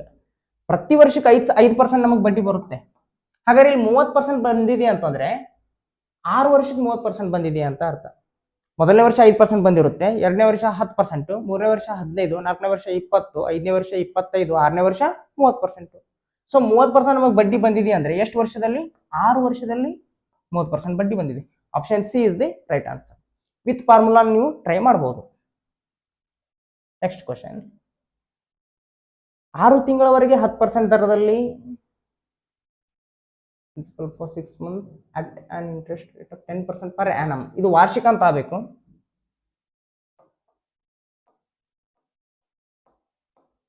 6 ತಿಂಗಳವರೆಗೆ ವಾರ್ಷಿಕ 10% ದರದಲ್ಲಿ ಅಸಲು ಮೇಲಿನ ಸರಳ ಬಡ್ಡಿ 100 ರೂಪಾಯಿ ಆಗಿದೆ. ಅಸಲು ಮೊತ್ತವನ್ನು ಕಂಡುಹಿಡಿಯಿರಿ ಅಂತ ಕೇಳಿದಾರೆ.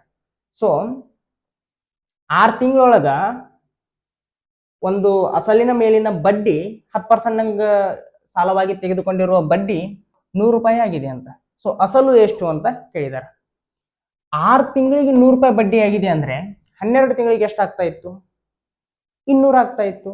ಅಂದ್ರೆ ವರ್ಷಕ್ಕೆ ಎಷ್ಟು ಆದಂಗ? 200 ರೂಪಾಯಿ ಬಡ್ಡಿ ಆದಂಗ. ಬಿಕಾಸ್ ವರ್ಷಕ್ಕೆ 12 ತಿಂಗಳು, 6 ತಿಂಗಳಿಗೆ 100 ರೂಪಾಯಿ ಬಡ್ಡಿ ಆಗಿದೆ ಅಂದ್ರೆ 12 ತಿಂಗಳಿಗೆ ಅಥವಾ ಒಂದು ವರ್ಷಕ್ಕೆ 200 ರೂಪಾಯಿ ಬಡ್ಡಿ ಆಗ್ತಾ ಇತ್ತು. ಆ 200 ರೂಪಾಯಿ ಅನ್ನೋದೇ ನಮಗ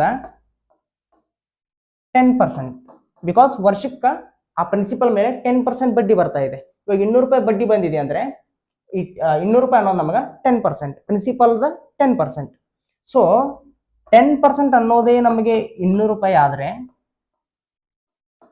ನಮ್ಗ ಅಸಲು ಕಂಡಿಡೀರಿ ಅಂದಾರ. ಅಸಲು ಯಾವಾಗಲೂ 100% ಇರುತ್ತೆ. 100% ಅನ್ನೋದು ಎಷ್ಟು? ಪರ್ಸೆಂಟೇಜ್ ಕ್ಯಾನ್ಸಲ್, ಈ 0 ಕ್ಯಾನ್ಸಲ್. 20 ಇಂಟು 100 ಮಾಡಿದ್ರೆ 2000 ಬರುತ್ತೆ. ಸೊ ಅಸಲು ಅನ್ನೋದು ನಮಗೆ option B 2000 is the right answer. ಒಂದು 15 ಸೆಕೆಂಡ್ ಅಲ್ಲಿ ನಾವು ಇದನ್ನ ಮಾಡಿಬಿಡ್ಬೋದು. ವಿತ್ ಫಾರ್ಮುಲಾ ಆದರೆ ಸ್ವಲ್ಪ ಲೇಟ್ ಆಗುತ್ತೆ. ನೆಕ್ಸ್ಟ್ ಕ್ವಶನ್, ವಾರ್ಷಿಕ 3% ಬಡ್ಡಿ ದರದಲ್ಲಿ 10 ವರ್ಷಗಳಲ್ಲಿ ಒಟ್ಟು ಮೊತ್ತ 650 ಆಗುತ್ತದೆ. ಅಸಲು ಎಷ್ಟು ಅಂತ ಕೇಳಿದಾರೆ. ಸೊ ರೇಟ್ ಆಫ್ ಇಂಟ್ರೆಸ್ಟ್ ಎಷ್ಟಿದೆ? 3% ಇದೆ.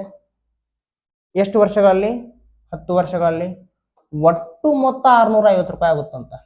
ಅಂದ್ರೆ ಪ್ರಿನ್ಸಿಪಲ್ ಪ್ಲಸ್ ಸಿಂಪಲ್ ಇಂಟ್ರೆಸ್ಟ್ ಸೇರಿಸಿದಾಗ 650 ರೂಪಾಯಿ ಆಗಿದೆ. ಅಸಲು ಮತ್ತು ಸರಳ ಬಡ್ಡಿ ಎರಡನ್ನೂ ಸೇರಿಸಿದಾಗ ನಮಗೆ 650 ರೂಪಾಯಿ ಆಗಿದೆ. 3 ವರ್ಷಕ್ಕೆ ಬಡ್ಡಿಯನ್ನು ಕೊಟ್ಟಾಗ 10 ವರ್ಷಗಳಲ್ಲಿ ಅಸಲು ಮತ್ತು ಬಡ್ಡಿಯನ್ನು ಸೇರಿಸಿದಾಗ 650 ರೂಪಾಯಿ ಆಗಿದೆ. ಅಸಲು ಎಷ್ಟು ಅಂತ ಹೇಳಿದ್ದಾರೆ. 1 ವರ್ಷಕ್ಕೆ 3% ಬಡ್ಡಿ ಅಂದ್ರೆ 10 ವರ್ಷಕ್ಕೆ ಎಷ್ಟಾಯ್ತು? 30% ಆಯ್ತು. 30% ಆಯ್ತು.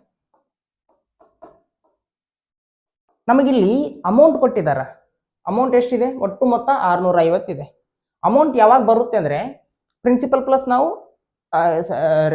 ಸಿಂಪಲ್ ಇಂಟ್ರೆಸ್ಟ್ ನ ಆಡ್ ಮಾಡಬೇಕು. ಸೊ ಇಲ್ಲಿ ಸಿಂಪಲ್ ಇಂಟ್ರೆಸ್ಟ್ ಅನ್ನೋದು 30% ಇದೆ. ಪ್ರಿನ್ಸಿಪಲ್ ಯಾವಾಗಲೂ 100% ಇರುತ್ತೆ. ತುಂಬಾ ಸರಿ ಹೇಳಿದ್ದೀನಿ, ಈಗಲೂ ಹೇಳ್ತಾ ಇದ್ದೀನಿ, ನೆನ್ಪಿಟ್ಬಿಡಿ ಇದನ್ನ. ಪ್ರಿನ್ಸಿಪಲ್ ಅನ್ನೋದು ಯಾವಾಗಲೂ 100% ಇರುತ್ತೆ. ಪ್ರಿನ್ಸಿಪಲ್ ಅನ್ನೋದು 100% ಇದೆ, ಬಡ್ಡಿ 30% ಇದೆ. ಇವೆರಡನ್ನು ಸೇರಿಸಿಬಿಟ್ರೆ ನಮಗ ಒಟ್ಟು ಅಮೌಂಟ್ ಸಿಗುತ್ತೆ. 100% ಪ್ಲಸ್ 30% ಅಂದ್ರೆ 130%. ಸೊ ಈ 130% ಅನ್ನೋದೇ ನಮಗೆ 650 ರೂಪಾಯಿ ಆಗಿದೆ. 130% ಅನ್ನೋದೇ ನಮಗ 650 ರೂಪಾಯಿ ಆಗಿದೆ ಅಂದ್ರೆ ಅಸಲು ಕೇಳಿದಾರೆ. ಅಸಲು ಯಾವಾಗಲೂ 100% ಇರುತ್ತೆ. ಸೊ 100% ಅನ್ನೋದು ಎಷ್ಟಾಗುತ್ತೆ? 100% ಅನ್ನೋದು ಎಷ್ಟಾಗುತ್ತೆ? ಪರ್ಸೆಂಟೇಜ್ ಕ್ಯಾನ್ಸಲ್, ಈ 0 ಕ್ಯಾನ್ಸಲ್. 13 ಅಂದ್ರೆ 13, 13 5 65. 5 ಇಂಟು 100 ಅಂದ್ರೆ 500 ರೂಪಾಯಿ. ಸೊ ಆಪ್ಷನ್ ಎ ರೂಪಾಯಿ 500 ಇಸ್ ದಿ ರೈಟ್ ಆನ್ಸರ್. 500 ರೂಪಾಯಿನ ನಾನು 3% ರೇಟ್ ಆಫ್ ಇಂಟ್ರೆಸ್ಟ್ ಹಂಗ 10 ವರ್ಷಗಳಲ್ಲಿ 10 ವರ್ಷಕ್ಕೆ ಬ್ಯಾಂಕ್ನಾಗ ಇಟ್ರ ಆ 500 ರೂಪಾಯಿ 10 ವರ್ಷದೊಳಗ 650 ರೂಪಾಯಿ ಆಗಿರುತ್ತೆ, ಬಡ್ಡಿಯನ್ನು ಸೇರಿಸಿ. ನೆಕ್ಸ್ಟ್ ಕ್ವಶನ್, 5 ವರ್ಷಗಳಲ್ಲಿ ಒಂದು ಹಣದ ಮೊತ್ತವು ಅದರ 3/2 ಆಗುತ್ತದೆ. ಬಡ್ಡಿ ದರವನ್ನು ಕಂಡುಹಿಡಿಯಿರಿ ಅಂತ ಕೇಳಿದಾರೆ. ಸೊ 2 ಯೂನಿಟ್ ಆಫ್ ಅಮೌಂಟ್ ನಾನು ಬ್ಯಾಂಕಲ್ಲಿ ಇಟ್ರ 5 ವರ್ಷದೊಳಗೆ ಅದು 3 ಯೂನಿಟ್ ಆಗಿರುತ್ತಂತೆ. ಹಾಗಾದ್ರೆ ಬಡ್ಡಿ ದರ ಎಷ್ಟು ಅಂತ ಕೇಳಿದಾರೆ. ಸಿ 2 ಯೂನಿಟ್ ಇದ್ದಿದ್ದು 3 ಯೂನಿಟ್ ಆಗಿದೆ ಅಂತಂದ್ರ 5 ವರ್ಷದೊಳಗ ಎಷ್ಟು ಯೂನಿಟ್ ಜಾಸ್ತಿ ಆದಂಗ? 2ಕ್ಕ 1 ಯೂನಿಟ್ ಜಾಸ್ತಿ ಆದಂಗ. 2ಕ್ಕೆ 1 ಯೂನಿಟ್ ಜಾಸ್ತಿ ಆದ್ರೆ ನಮಗ 3 ಯೂನಿಟ್ ಆಗುತ್ತೆ. ಮತ್ತೊಮ್ಮೆ ಹೇಳ್ತಾ ಇದ್ದೀನಿ, 5 ವರ್ಷದೊಳಗ ನಾವು ಇಟ್ಟಂತ ಹಣದ ಮೊತ್ತ 3/2 ಆಗಿದೆ ಅಂತ ಅಂದ್ರೆ 2 ಯೂನಿಟ್ ಇಟ್ಟಿದ್ರ ಅದು 3 ಯೂನಿಟ್ ಆಗಿದೆ ಅಂತ. ಸೊ 2 ಯೂನಿಟ್ ಇದ್ದಿದ್ದು 3 ಯೂನಿಟ್ ಆಗಿದೆ ಅಂದ್ರೆ 1 ಯೂನಿಟ್ ಜಾಸ್ತಿ ಆಗಿದೆ ಅಂತ ಅರ್ಥ. 2ಕ್ಕೆ 1 ಯೂನಿಟ್ ಜಾಸ್ತಿ ಆದ್ರೆ 100ಕ್ಕೆ ಎಷ್ಟು ಜಾಸ್ತಿ ಆದಂಗ? 2 1 2, 2 50 100, 50% ಜಾಸ್ತಿ ಆದಂಗ. ಸೊ 5 ವರ್ಷದೊಳಗ ನಾವು ಇಟ್ಟಂತ ಹಣದ ಮೊತ್ತದ 50% ಜಾಸ್ತಿ ಆಗಿದೆ. ಸೊ 5 ವರ್ಷದೊಳಗೆ 50% ಜಾಸ್ತಿ ಆಗಿದೆಯಾ ಅಂತಂದ್ರೆ ಪ್ರತಿ ವರ್ಷಕ್ಕೆ ಎಷ್ಟು ಜಾಸ್ತಿ ಆದಂಗ? ಪ್ರತಿ ವರ್ಷಕ್ಕೆ 50/5% ಜಾಸ್ತಿ ಆದಂಗ. 50/5 ಅಂದ್ರೆ 10%. ಸೊ ರೇಟ್ ಆಫ್ ಇಂಟ್ರೆಸ್ಟ್ ಅನ್ನೋದು ಎಷ್ಟು? Option B 10% is the right answer. 5 ವರ್ಷದೊಳಗ ನಾವು ಇಟ್ಟಂತ ಪ್ರಿನ್ಸಿಪಲ್ಗೆ 50% ಬಡ್ಡಿ ಬಂದಿದೆ ಅಂದ್ರೆ ಪ್ರತಿ ವರ್ಷಕ್ಕೆ 10% ಬಡ್ಡಿ ಬಂದಂಗ. ಪ್ರತಿ ವರ್ಷಕ್ಕೆ ಎಷ್ಟು ಪರ್ಸೆಂಟ್ ಬಡ್ಡಿ ಇರುತ್ತಲ್ಲ ಅದನ್ನೇ ನಾವು ರೇಟ್ ಆಫ್ ಇಂಟ್ರೆಸ್ಟ್ ಅನ್ನೋದು. ಸೊ ಅವ್ರು ಅದನ್ನೇ ಅಥವಾ ಬಡ್ಡಿ ದರ ಅಂತ ಕರೆಯೋದು. ಸೊ ಬಡ್ಡಿ ದರ ನಮ್ಗೆ ಎಷ್ಟು ಸಿಗ್ತಾ ಇದೆ? 10% ಸಿಗ್ತಾ ಇದೆ.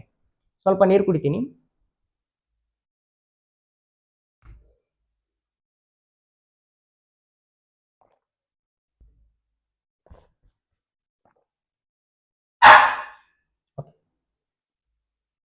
Next question. ಸರಳ ಬಡ್ಡಿಯಲ್ಲಿ 5 ವರ್ಷಗಳಲ್ಲಿ ಒಂದು ಹಣದ ಮೊತ್ತವು ಅದರ 5/4 ಆಗುತ್ತದೆ. ವಾರ್ಷಿಕ ಬಡ್ಡಿ ದರವನ್ನು ಕಂಡುಹಿಡಿಯಿರಿ ಅಂತ ಕೇಳಿದಾರ. ಸೊ ಇದು ಸೇಮ್ ಇದೆ. 4 ಇದ್ದಿದ್ದು 5 ಯೂನಿಟ್ ಆಯ್ತು. ಎಷ್ಟು ವರ್ಷಗಳಲ್ಲಿ? 5 ವರ್ಷಗಳಲ್ಲಿ. ಸೊ ಅದರ ರೇಟ್ ಆಫ್ ಇಂಟ್ರೆಸ್ಟ್ ಎಷ್ಟು ಅಂತ ಕೇಳಿದಾರ. 4 ಯೂನಿಟ್ ಇದ್ದಿದ್ದು 1 ಯೂನಿಟ್ ಜಾಸ್ತಿ ಆಗಿ 5 ಯೂನಿಟ್ ಆಗಿದೆ. 4 ಯೂನಿಟ್ಗೆ 1 ಯೂನಿಟ್ ಜಾಸ್ತಿ ಆಗೋದಾದ್ರೆ 100ಕ್ಕೆ ಎಷ್ಟು ಜಾಸ್ತಿ ಆದಂಗ? 4 1 4, 4 25 100. ಸೊ 25% ಜಾಸ್ತಿ ಆದಂಗ. ಎಷ್ಟು ವರ್ಷಗಳಲ್ಲಿ? 5 ವರ್ಷಗಳಲ್ಲಿ. 5 ವರ್ಷಕ್ಕೆ 25% ಜಾಸ್ತಿ ಆಗ್ತಾ ಇದೆ ಅಂದ್ರೆ ಪ್ರತಿ ವರ್ಷಕ್ಕೆ ಎಷ್ಟು ಜಾಸ್ತಿ ಆದಂಗ? 25/5. ಎಷ್ಟು ಬರುತ್ತೆ? 5% ಬರುತ್ತೆ. ಸೊ ರೇಟ್ ಆಫ್ ಇಂಟ್ರೆಸ್ಟ್ ಅನ್ನೋದು 5% ಅಥವಾ ಬಡ್ಡಿ ದರ ಅನ್ನೋದು 5% ಆಗಿದೆ. ಒಂದು ಸರಳ ಬಡ್ಡಿಯಲ್ಲಿ ಅಮೌಂಟ್ ಇಟ್ಟಾಗ 5 ವರ್ಷದೊಳಗದು 5ನೇ 4 ಭಾಗ ಆದ್ರ ಅದ್ರ ರೇಟ್ ಆಫ್ ಇಂಟ್ರೆಸ್ಟ್ 5% ಆಗಿರುತ್ತೆ. ಅದರ ಅರ್ಥ ಏನಂತಂದ್ರ ನಾ ಏನಾದ್ರೂ ಬ್ಯಾಂಕಲ್ಲಿ 4 ರೂಪಾಯಿ ಇಟ್ಟಾಗ 5 ವರ್ಷದೊಳಗೆ ಅದು 5 ರೂಪಾಯಿ ಆಗೈತಿ ಅಂತಂದ್ರ ಅಲ್ಲಿ ರೇಟ್ ಆಫ್ ಇಂಟ್ರೆಸ್ಟ್ ಅಥವಾ ಸರಳ ಬಡ್ಡಿ ದರ ಎಷ್ಟು ಇರುತ್ತಾ? 5% ಇರುತ್ತೆ ಅಂತ ಅರ್ಥ. Next question. 5 ವರ್ಷಗಳಲ್ಲಿ ಅಸಲು ಮತ್ತು ಸರಳ ಬಡ್ಡಿ ಅನುಪಾತವು 10:7 ಆಗಿದ್ದರೆ ಬಡ್ಡಿಯ ದರವನ್ನು ಕಂಡುಹಿಡಿಯಿರಿ ಅಂತ ಕೇಳಿದಾರೆ. ಸೊ ಇಲ್ಲಿ ರೇಟ್ ಆಫ್ ಇಂಟ್ರೆಸ್ಟ್ ಎಷ್ಟು ಅಂತ ಕೇಳಿದಾರೆ. 5 ವರ್ಷದೊಳಗ ಅಸಲು ಮತ್ತು ಸರಳ ಬಡ್ಡಿಯ ಅನುಪಾತ. ಸೊ 10 ಯೂನಿಟ್ ಅನ್ನೋದು ಅಸಲು ಆದ್ರೆ 7 ಯೂನಿಟ್ ಅನ್ನೋದು ನಮಗೆ ಸರಳ ಬಡ್ಡಿ ಆಗಿದೆ. ಬಡ್ಡಿ ದರ ಎಷ್ಟು ಅಂತ ಕೇಳಿದಾರೆ. ಸೊ 10 ಯೂನಿಟ್ಗೆ 7 ಯೂನಿಟ್ ನಮಗೆ ಬಡ್ಡಿ ಬಂದಿದೆ ಅಂದ್ರೆ 100ಕ್ಕೆ ಎಷ್ಟು ಬಂದಂಗ? ಈ 0 ಕ್ಯಾನ್ಸಲ್. 7 × 10 ಅಂದ್ರೆ 70% ಬಡ್ಡಿ ಬಂದಂಗ ನಮಗ. 70% ಬಡ್ಡಿ ಬಂದಂಗ. ಎಷ್ಟು ವರ್ಷಗಳಲ್ಲಿ? 5 ವರ್ಷಗಳಲ್ಲಿ. 5 ವರ್ಷಕ್ಕೆ ನಮಗೆ 70% ಬಡ್ಡಿ ಬಂದಿದೆ ಅಂದ್ರೆ ಪ್ರತಿ ವರ್ಷಕ್ಕೆ ಎಷ್ಟು ಬಂದಂಗ? 70/5 ಮಾಡ್ಬೇಕು. ಅಂದ್ರೆ ನಮ್ಗೆ ಪ್ರತಿ ವರ್ಷಕ್ಕೆ ಎಷ್ಟು ಬಡ್ಡಿ ಬಂದಂಗ ಅಂತ ಗೊತ್ತಾಗುತ್ತೆ. 70/5 ಮಾಡಿದ್ರೆ 14% ಬರುತ್ತೆ. ಸೊ ಪ್ರತಿ ವರ್ಷಕ್ಕೆ 14% ಬಡ್ಡಿ ಬಂದಂಗ.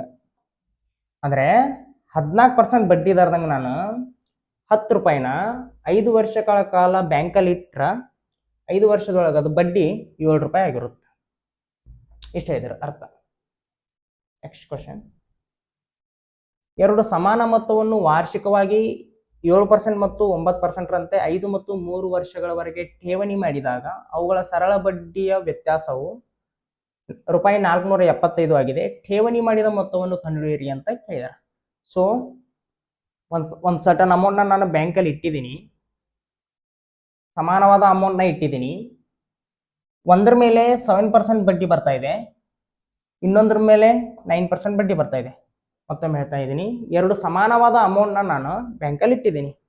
ಒಂದ್ರ ಮೇಲೆ 7% ಬಡ್ಡಿ ಇದೆ, 2ರ ಮೇಲೆ 9% ಬಡ್ಡಿ ಇದೆ. ಅಥವಾ 2 ಬ್ಯಾಂಕ್ಗಳಿಂದ ನಾನು ಸಾಲವನ್ನಾಗಿ ತೆಗೆದುಕೊಂಡಿದ್ದೀನಿ ಅಂತ ಇಟ್ಕೊಳ್ಳಿ. 2 ಬ್ಯಾಂಕಿನಿಂದ ನಾನು ಸಾಲವನ್ನಾಗಿ ತೆಗೆದುಕೊಂಡಿದ್ದೀನಿ. ಒಂದು ಬ್ಯಾಂಕ್ನಲ್ಲಿ 7% ಬಡ್ಡಿ ಬೀಳ್ತಾ ಇದೆ, ಇನ್ನೊಂದು ಬ್ಯಾಂಕಲ್ಲಿ 9% ಬಡ್ಡಿ ಬೀಳ್ತಾ ಇದೆ. ಒಂದು 5 ವರ್ಷದವರೆಗೆ, ಇನ್ನೊಂದು 3 ವರ್ಷದವರೆಗೆ. ಸೊ ಒಂದ್ ಬ್ಯಾಂಕಲ್ಲಿ ನನಗೆ 7% ಬಡ್ಡಿ ಬೀಳ್ತಾ ಇತ್ತಲ್ಲ, 5 ವರ್ಷಕ್ಕೆ ಅದೆಷ್ಟಾಗಿರುತ್ತೆ? 7 × 5 ಅಂದ್ರೆ 35% ಆಗಿರುತ್ತೆ. ನನ್ನ ಪ್ರಿನ್ಸಿಪಲ್ನ 35% ಆಗಿರುತ್ತೆ. 9% ನಂಗೆ ಏನು ಸಾಲ ತಗೊಂಡಿದ್ದೇನಲ್ಲ, 3 ವರ್ಷಕ್ಕೆ ಏನಾಗಿರುತ್ತೆ? ಅದು 27% ಆಗಿರುತ್ತೆ.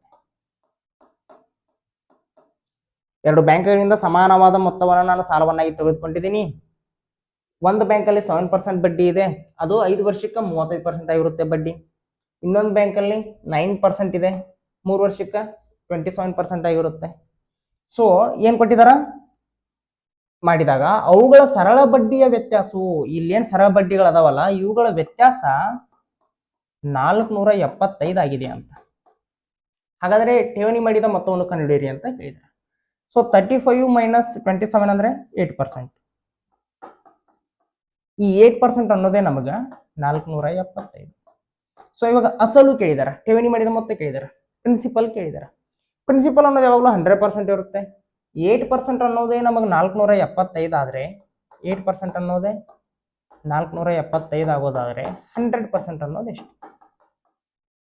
Percentage cancel. 4 2 8, 4 25 100. ಸೊ 25 ಇಂಟು 5 ಅಂದ್ರೆ 125, 12 ಕ್ಯಾರಿ ಆಯಿತು, 5 ಬರಿತೀನಿ. 25 7 175, 175 185 187 ಆಯಿತು, 18 ಕ್ಯಾರಿ ಆಯಿತು. 25 4 100, 100 ಪ್ಲಸ್ 18 118 ಡಿವೈಡ್ ಬೈ 2 ಇದೆ. ಓಕೆ, 2 5 10, 1 ಕ್ಯಾರಿ ಆಯಿತು, 18 ಆಯಿತು. 2 9 18, 2 3 6, 1 ಕ್ಯಾರಿ ಆಯಿತು, 15 ಆಯಿತು. 2 7 14, 1 ಕ್ಯಾರಿ ಆಯಿತು, 2 5 10. 5,937.5 ರೂಪಾಯಿ is the right answer. Option B is the right answer. ಇಷ್ಟೇ ಇದು ಸಿಂಪಲ್. ಒಂದು ಬ್ಯಾಂಕಲ್ಲಿ ನಾ ಏನಾದ್ರು 2 ಬ್ಯಾಂಕಿಂದ ಸಮಾನವಾದ ಮೊತ್ತವನ್ನು ಸಾಲವನ್ನಾಗಿ ತೆಗೆದುಕೊಂಡಿದ್ದೀನಿ. ಒಂದು ಬ್ಯಾಂಕಲ್ಲಿ 7% ಬಡ್ಡಿ ಇದೆ, ಇನ್ನೊಂದು ಬ್ಯಾಂಕಲ್ಲಿ 9% ಇದೆ. 7% ಏನ್ ಬಡ್ಡಿ ಇದೆಯಲ್ಲ ಅದು 5 ವರ್ಷಕ್ಕೆ 35% ಬಡ್ಡಿ ಆಗಿರುತ್ತೆ. 9% ಏನ್ ಬಡ್ಡಿ ಇದೆಯಲ್ಲ ಅದು 3 ವರ್ಷಕ್ಕೆ 27% ಆಗಿರುತ್ತೆ. ಇವೆರಡೂ ಬಡ್ಡಿಗಳ ನಡುವಿನ ವ್ಯತ್ಯಾಸ 475 ಆಗಿದೆ. ಪರ್ಸೆಂಟೇಜ್ ನಲ್ಲಿ ಇವುಗಳ ನಡುವಿನ ವ್ಯತ್ಯಾಸ 8% ಇದೆ. 8% ಅನ್ನೋದೇ ನಮಗೆ 475 ಆದ್ರೆ ಪ್ರಿನ್ಸಿಪಲ್ ಅನ್ನೋದು 100% ಇರುತ್ತೆ. ಸೊ 100% ಅನ್ನೋದು ನಮಗೆ ಎಷ್ಟಾಗುತ್ತೆ? 5,937.5 ರೂಪಾಯಿ ಆಗಿರುತ್ತೆ. Next question. ಸರಳ ಬಡ್ಡಿಯ ಮೇಲೆ ಒಂದು ಮೊತ್ತವನ್ನು ಸಾಲವಾಗಿ ನೀಡಲಾಯಿತು. ಓಕೆ, 3 ವರ್ಷಗಳ ನಂತರ ಸರಳ ಬಡ್ಡಿಯು ಅದರ 5ನೇ 3 ಆಯಿತು. ವಾರ್ಷಿಕ ಬಡ್ಡಿ ದರವನ್ನು ಕಂಡುಹಿಡಿಯಿರಿ ಅಂತ ಹೇಳಿದ್ದಾರೆ. ಸೊ ಆಗ್ಲೇ ಮಾಡಿದ ರೀತಿನೇ ಇದು ಇದೆ. 3 ವರ್ಷಗಳಲ್ಲಿ ಸರಳ ಬಡ್ಡಿ ಅದರ 5ನೇ 3 ಆಯ್ತಂತ. ಅಂದ್ರೆ ಪ್ರಿನ್ಸಿಪಲ್ ಅನ್ನೋದು 5 ಯೂನಿಟ್ ಇದ್ರ ಬಡ್ಡಿ ಅನ್ನೋದು 3 ಯೂನಿಟ್ ಆಯ್ತು. ಸೊ ರೇಟ್ ಆಫ್ ಇಂಟ್ರೆಸ್ಟ್ ಅಥವಾ ಬಡ್ಡಿ ದರ ಎಷ್ಟು ಅಂತ ಕೇಳಿದಾರೆ. 5 ಯೂನಿಟ್ಗೆ 3 ಯೂನಿಟ್ ಬಡ್ಡಿ ಬರ್ತಾ ಇದೆ ಅಂತಂದ್ರೆ 100ಕ್ಕೆ ಎಷ್ಟು ಬಂದಂಗ? 5 1 5, 5 20 100, 20 ಇಂಟು 3 ಅಂದ್ರೆ 60% ಬಡ್ಡಿ ಬಂದಂಗ. ಸೊ 60% ಬಡ್ಡಿ ಬಂತು ಎಷ್ಟು ವರ್ಷಗಳಲ್ಲಿ? 3 ವರ್ಷಗಳಲ್ಲಿ. ಬಟ್ ರೇಟ್ ಆಫ್ ಇಂಟ್ರೆಸ್ಟ್ ಅನ್ನೋದು ನಮಗೆ ಯಾವಾಗಲೂ ಪ್ರತಿ ವರ್ಷಕ್ಕೆ ಎಷ್ಟು ಅಂತ ಇರಬೇಕು, ವಾರ್ಷಿಕವಾಗಿ ಇರಬೇಕು. 3 ವರ್ಷಕ್ಕೆ 60% ಅಂದ್ರೆ 1 ವರ್ಷಕ್ಕೆ ಎಷ್ಟು? 60 ಡಿವೈಡ್ ಬೈ 1 ವರ್ಷಕ್ಕೆ 20%. So option A 20% is the right answer. Next question. ಒಂದು ಮೊತ್ತದ ಸರಳ ಬಡ್ಡಿಯು ಮೊತ್ತದ 4/25 ಆಗಿದ್ದರೆ ಮತ್ತು ವರ್ಷಗಳ ಸಂಖ್ಯೆಯು ದರವನ್ನು ಪ್ರತಿನಿಧಿಸುವ ಸಂಖ್ಯೆಗೆ ಸಮಾನವಾಗಿದ್ದರೆ ಓಕೆ, ಬಡ್ಡಿ ದರವನ್ನು ಕಂಡುಹಿಡಿಯಿರಿ ಅಂತ ಕ್ವಶನ್ ಇದೆ. ಸೊ ಇಲ್ಲಿ ಏನಾಗಿದೆ, 25 ಯೂನಿಟ್ ನಮಗೆ ಏನಾದರೂ ಅಸಲು ಆಗಿದ್ರೆ 4 ಯೂನಿಟ್ ಅನ್ನೋದು ಬಡ್ಡಿ ಆಗಿದೆ. ಇಲ್ಲಿ ಬಡ್ಡಿ ದರ ಮತ್ತು ಟೈಮ್ ಎರಡು ಸಮಾನವಾಗಿದೆ ಅಂತೆ. ಅಂದ್ರೆ 5% ಬಡ್ಡಿ ಇದ್ರೆ ಟೈಮ್ ಕೂಡ 5 ವರ್ಷ ಇರುತ್ತೆ. ಈ ರೀತಿ ಸಂಖ್ಯೆಗಳಲ್ಲಿ ವರ್ಷಗಳ ಸಂಖ್ಯೆಯು ದರವನ್ನು ಪ್ರತಿನಿಧಿಸುವ ಸಂಖ್ಯೆಗೆ ಸಮಾನವಾಗಿದೆ. ಪ್ರತಿನಿಧಿಸುವ ಸಂಖ್ಯೆಗಳು ಸಮಾನವಾಗಿವೆ. ಸೊ ಇಲ್ಲಿ ಬಡ್ಡಿ ದರ ಎಷ್ಟು ಅಂತ ಕೇಳಿದ್ದಾರೆ. Okay, nice. ಇವಾಗ 25 ಯೂನಿಟ್ಗೆ 4 ಯೂನಿಟ್ ಅನ್ನೋದು ಬಡ್ಡಿ ಬರ್ತಾ ಇದೆ ಅಂತಂದ್ರೆ 100ಕ್ಕೆ ಎಷ್ಟು ಬಂದಂಗ? 25 1 25, 25 4 100, 4 ಇಂಟು 4 16% ಬಡ್ಡಿ ಬಂದಂಗ. ಬಡ್ಡಿ ದರ ನಾವು ಎನ್ ಆಗಿತ್ತು ಅಂತ ಅನ್ಕೊಳ್ಳೋಣ, n% ಆಗಿತ್ತು ಅಂತ ಅನ್ಕೊಳ್ಳೋಣ. ಸೊ ಬಡ್ಡಿ ದರ n% ಆಗಿದೆ ಅಂತಂದ್ರೆ ಟೈಮ್ ಕೂಡ n ಆಗಿರುತ್ತೆ. ಬಿಕಾಸ್ ಅವರೇ ಹೇಳಿದಾರ ಬಡ್ಡಿ ದರವನ್ನು ಪ್ರತಿನಿಧಿಸುವ ಸಂಖ್ಯೆ ಮತ್ತು ಟೈಮ್ ಅನ್ನು ಪ್ರತಿನಿಧಿಸುವ ಸಂಖ್ಯೆ ಎರಡು ಸಮಾನವಾಗಿದಾವಂತ. ಸೊ 1 ವರ್ಷಕ್ಕೆ n% ಅಂದ್ರೆ n ವರ್ಷಕ್ಕೆ ಎಷ್ಟಾಯ್ತು? n² ಆಯ್ತು. ಸೊ n ವರ್ಷಕ್ಕೆ n² ಆಯ್ತು. ಈ n² ಅನ್ನೋದೇ ನಮಗ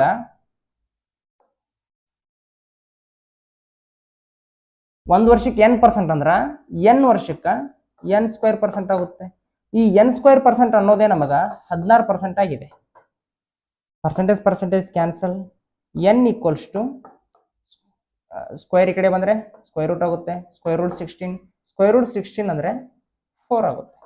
ಸೊ ಎನ್ ಅನ್ನೋದು 4. ಅವ್ರು ಕೇಳಿರೋದೇನು? ಬಡ್ಡಿ ದರ ಕೇಳಿದಾರೆ. ಬಡ್ಡಿ ದರ ಎಷ್ಟಿದೆ? n% ಇದೆ. ಅಂದರೆ ಬಡ್ಡಿ ದರ ಅನ್ನೋದು 4% ಆಗುತ್ತೆ. Option A 4% is the right answer. ಒಂದು ವೇಳೆ ಅವರು ಸಮಯ ಕೇಳಿದ್ರ, ಟೈಮ್ ಕೇಳಿದ್ರ, ಟೈಮ್ ಅನ್ನೋದು ಎನ್ ಆಗಿದೆ, ಟೈಮ್ ಅನ್ನೋದು 4. ಸೊ ಟೈಮ್ ಅನ್ನೋದು 4 ವರ್ಷ ಅಂತ ಹೇಳ್ಬೋದಾಗಿತ್ತು. ಬಟ್ ಅವ್ರು ಬಡ್ಡಿ ದರ ಅಷ್ಟೇ ಕೇಳಿದಾರೆ. ಬಡ್ಡಿ ದರ ಅನ್ನೋದು 4% is the right answer. Next question. 7 ವರ್ಷಗಳು ಮತ್ತು 10 ವರ್ಷಗಳವರೆಗೆ ಹಣದ ಮೇಲಿನ ಸರಳ ಬಡ್ಡಿಯ ವ್ಯತ್ಯಾಸವು 150 ಆಗಿದೆ. ಬಡ್ಡಿ ದರವು ವಾರ್ಷಿಕ 5% ಆಗಿದ್ದರೆ ಹಣವನ್ನು ಕಂಡುಹಿಡಿಯಿರಿ ಅಂತ ಕ್ವಶನ್ ಇದೆ. ಇದು ಕೂಡ ಸೇಮ್ ಇದೆ.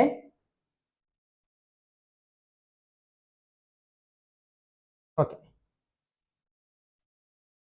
ಸೊ ವಾರ್ಷಿಕ 5% ಬಡ್ಡಿ ಇದೆ ಅಂತಂದ್ರೆ 7 ವರ್ಷಕ್ಕೆ ಎಷ್ಟಾಗಿರುತ್ತೆ? ಅದು 7 5 35 ಆಗಿರುತ್ತೆ. ವಾರ್ಷಿಕ 5% ಇದೆ ಅಂದ್ರೆ 10 ವರ್ಷಕ್ಕೆ 50% ಆಗಿರುತ್ತೆ. ಅಂದ್ರೆ ನಾ ಬ್ಯಾಂಕಲ್ಲಿ ಒಂದು ಸರ್ಟನ್ ಅಮೌಂಟ್ನ, ಈಕ್ವಲ್ ಅಮೌಂಟ್ನ, ಒಂದು ಅಮೌಂಟ್ನ ಸಾಲವನ್ನಾಗಿ ತೆಗೆದುಕೊಂಡಿದ್ದೀನಿ ಅಂತಂದ್ರೆ 7 ವರ್ಷಕ್ಕೆ ಪ್ರತಿ ವರ್ಷ 5% ಬಡ್ಡಿ ಇದೆ ಅಂದ್ರೆ 7 ವರ್ಷಕ್ಕೆ ಅದು 35% ಆಗಿರುತ್ತೆ, 10 ವರ್ಷಕ್ಕೆ 50% ಆಗಿರುತ್ತೆ. ಇವೆರಡೂ ಬಡ್ಡಿಗಳ ನಡುವಿನ ವ್ಯತ್ಯಾಸ 150 ರೂಪಾಯಿ ಆಗಿದೆ. 7 ವರ್ಷಕ್ಕೆ 10 ವರ್ಷಕ್ಕೆ ಏನು ಬಡ್ಡಿ ಬರುತ್ತಲ್ಲ, 50% ಏನು ಬರುತ್ತಲ್ಲ, ಅದಕ್ಕೂ ಮತ್ತು 7 ವರ್ಷಕ್ಕೆ ಏನು ಬಡ್ಡಿ ಬರುತ್ತಲ್ಲ 35%, ಇವೆರಡರ ನಡುವಿನ ವ್ಯತ್ಯಾಸ 150 ಆಗಿದೆ ಅಂತೆ. ಹಣವನ್ನು ಕಂಡುಹಿಡಿಯಿರಿ ಅಂತ ಕೇಳಿದಾರ. ಇದರರ್ಥ ಪ್ರಿನ್ಸಿಪಲ್ ಅಥವಾ ಅಸಲನ್ನು ಕಂಡುಹಿಡಿಯಿರಿ ಅಂತ ಕೇಳಿದಾರ. 50% ಮೈನಸ್ 35% ಅಂದ್ರೆ 15%. ಈ 15% ಅನ್ನೋದು 150 ಆಗಿದೆ. ಸೊ ನಾವು ತುಂಬಾ ಸರಿ ಹೇಳಿದ್ದೀನಿ, ಪ್ರಿನ್ಸಿಪಲ್ ಅನ್ನೋದು ಯಾವಾಗಲೂ 100% ಇರುತ್ತೆ. 15% ಅನ್ನೋದೇ ನಮಗ 150 ರೂಪಾಯಿ ಆದ್ರೆ 100% ಅನ್ನೋದು ಎಷ್ಟಾಗುತ್ತೆ? Percentage cancel. 15 ಒಂದ್ಲೆ 15, 15 ಹತ್ತಲೆ 150, 100 × 10 ಮಾಡಿದ್ರೆ 1000. ಸೊ ನಮ್ಗೆ ಆನ್ಸರ್ ಎಷ್ಟು? 1000. 1000 ರೂಪಾಯಿ ಏನಾದರೂ ನಾನು 5% ನಂಗೆ ಸಾಲ ತಗೊಂಡೆ ಅಂತಂದ್ರೆ 10 ವರ್ಷಕ್ಕೆ ಆ ಸಾಲದ ಮೇಲೆ ಏನು ಬಡ್ಡಿ ಬರುತ್ತಿರುತ್ತಲ್ಲ ಅದಕ್ಕೂ ಮತ್ತು 7 ವರ್ಷಕ್ಕೆ ಆ ಸಾಲದ ಮೇಲೆ ಏನು ಬಡ್ಡಿ ಬರುತ್ತಿರುತ್ತಲ್ಲ ಅವೆರಡರ ನಡುವಿನ ವ್ಯತ್ಯಾಸ 150 ರೂಪಾಯಿ ಆಗಿರುತ್ತೆ. ಇಷ್ಟೇ ಇದರ ಅರ್ಥ. Next question. ವಾರ್ಷಿಕ 6% ಬಡ್ಡಿ ದರದಲ್ಲಿ 3 ವರ್ಷ ಮತ್ತು 6 ವರ್ಷದ ಬಡ್ಡಿಯ ಮೊತ್ತ 270. ಅಸಲು ಎಷ್ಟು ಅಂತ ಕೇಳಿದಾರೆ. ಸೊ ಒಂದು ಸರ್ಟನ್ ಅಮೌಂಟ್ ನಾನು ಬ್ಯಾಂಕಲ್ಲಿ ಸಾಲವನ್ನಾಗಿ ತೆಗೆದುಕೊಂಡಿದ್ದೀನಿ, 6% ತೆಗೆದುಕೊಂಡಿದ್ದೀನಿ. 3 ವರ್ಷಕ್ಕೆ ಏನು ಬಡ್ಡಿ ಬರುತ್ತಲ್ಲ ಅದು ಮತ್ತು 6 ವರ್ಷಕ್ಕೆ ಏನು ಬಡ್ಡಿ ಬರುತ್ತಲ್ಲ ಅದು, ಅವೆರಡೂ ಮೊತ್ತವನ್ನ ಆಡ್ ಮಾಡಿದ್ರೆ ನಮಗ 270 ರೂಪಾಯಿ ಬರ್ತಾ ಇದೆ. ಹಾಗಾದ್ರೆ ಅಸಲು ಎಷ್ಟು ಅಂತ ಕ್ವಶನ್ ಇದೆ. ಸಿಂಪಲ್ ಇದೆ. 1 ವರ್ಷಕ್ಕೆ 6% ಅಂದ್ರೆ 3 ವರ್ಷಕ್ಕೆ ಎಷ್ಟಾಯ್ತು? 18%. ಆಗ್ಲೇ ಮಾಡಿದಾಗ ನಮಗೆ ವ್ಯತ್ಯಾಸ ಕೇಳಿದ್ರು, ವ್ಯತ್ಯಾಸ ಕೊಟ್ಟಿದ್ರು, ಇವಾಗ ಅವುಗಳ ಮೊತ್ತ ಕೊಟ್ಟಿದ್ದಾರೆ. ಸೊ 1 ವರ್ಷಕ್ಕೆ 6% ಅಂದ್ರೆ 3 ವರ್ಷಕ್ಕೆ 18%. 1 ವರ್ಷಕ್ಕೆ 6% ಅಂದ್ರೆ 6 ವರ್ಷಕ್ಕೆ 36%. 18 + 36 ಅಂದ್ರೆ 54%. 54% ನಿಜ, ಬಟ್ ಈ 54% ಅನ್ನೋದು ಎಷ್ಟಾಗಿದೆ? 270 ಆಗಿದೆ, 270 ರೂಪಾಯಿ ಆಗಿದೆ. ಸೊ ಈ 54% ಅನ್ನೋದೇ ನಮಗೆ 270 ರೂಪಾಯಿ ಆಯಿತು. ಅಸಲು ಯಾವಾಗಲೂ 100% ಆಗಿರುತ್ತೆ. 54% ಅನ್ನೋದೇ ನಮಗೆ 270 ರೂಪಾಯಿ ಆಗೋದಾದ್ರೆ 100% ಅನ್ನೋದು ಎಷ್ಟಾಗುತ್ತೆ? Percentage cancel. 27 ಹತ್ತಲೆ 270, 27 ಎರಡ್ಲೆ 54, 2 ಒಂದ್ಲೆ 2, 2 5ಲೆ 10, 5 × 100 ಅಂದ್ರೆ 500. ಸೊ ಆಪ್ಷನ್ ಡಿ 500 ರೂಪಾಯಿ ಇಸ್ ದಿ ರೈಟ್ ಆನ್ಸರ್. ಒಂದು ವೇಳೆ ನಾ 500 ರೂಪಾಯಿ ಸಾಲವನ್ನಾಗಿ ತೆಗೆದುಕೊಂಡ್ರ 3 ವರ್ಷಕ್ಕೆ 6% ನಂಗೆ ಏನಾದರೂ ನಾವು ಸಾಲವನ್ನು ತೆಗೆದುಕೊಂಡ್ರ 3 ವರ್ಷಕ್ಕೆ 500 ರೂಪಾಯಿ ಮೇಲೆ ಏನು ಬಡ್ಡಿ ಬಂದಿರುತ್ತಲ್ಲ ಅದು ಪ್ಲಸ್ 6 ವರ್ಷಕ್ಕೆ ಈ 500 ರೂಪಾಯಿ ಮೇಲೆ ಏನು ಬಡ್ಡಿ ಬಂದಿರುತ್ತಲ್ಲ ಅವೆರಡನ್ನು ಆ್ಯಡ್ ಮಾಡಿಬಿಟ್ರೆ ನಮ್ಗೆ 270 ರೂಪಾಯಿ ಬರುತ್ತೆ. ಇಷ್ಟೇ ಇದರ ಅರ್ಥ. ಸೊ ಇದಿಷ್ಟು ಇವತ್ತಿನ ಕ್ಲಾಸ್ ಆಗಿತ್ತು. ನೆಕ್ಸ್ಟ್ ಕ್ಲಾಸಲ್ಲಿ ಇದಕ್ಕಿಂತಲೂ ತುಂಬ ಸಾಲಿಡ್ ಕ್ವಶನ್ಸ್ಗಳನ್ನ ನೋಡೋಣ. ಸೊ ಇದೇನು ಒಟ್ಟಾರೆ PDF ನಮ್ಮದು ವಾಟ್ಸಪ್ ಗ್ರೂಪ್ ಇದೆ, ಬಾಗುರು ಕ್ಲಾಸ್ ಕೇಳುವಂತ. ಡಿಸ್ಕ್ರಿಪ್ಷನಲ್ಲಿ ಅದರ ಲಿಂಕ್ ಇದೆ, ನೀವು ಅದರ ಮೂಲಕ ಜಾಯ್ನ್ ಆಗ್ಬೋದು. ಈ ವಿಡಿಯೋ ಅಪ್ಲೋಡ್ ಆದ ಅರ್ಧ ಗಂಟೆಯ ನಂತರ ಅಲ್ಲಿ ನಿಮಗೆ ಅವೈಲೇಬಲ್ ಇರುತ್ತೆ, ಅದ್ರ ಥ್ರೂ ನೀವು ಡೌನ್ಲೋಡ್ ಮಾಡ್ಕೋಬಹುದು. ಸೊ ಮತ್ತೆ ನೆಕ್ಸ್ಟ್ ಕ್ಲಾಸಲ್ಲಿ ಸಿಗೋಣ. ಕ್ಲಾಸ್ ಇಷ್ಟ ಆದರೆ ಲೈಕ್ ಮಾಡಿ, ಶೇರ್ ಮಾಡಿ, ಕಮೆಂಟ್ ಮಾಡಿ. ಇದೇ ರೀತಿ ನಿರಂತರ ಕ್ಲಾಸ್ಗಳಿಗಾಗಿ ಚಾನಲ್ಗೆ ಸಬ್ಸ್ಕ್ರೈಬ್ ಆಗಿ. Thank you.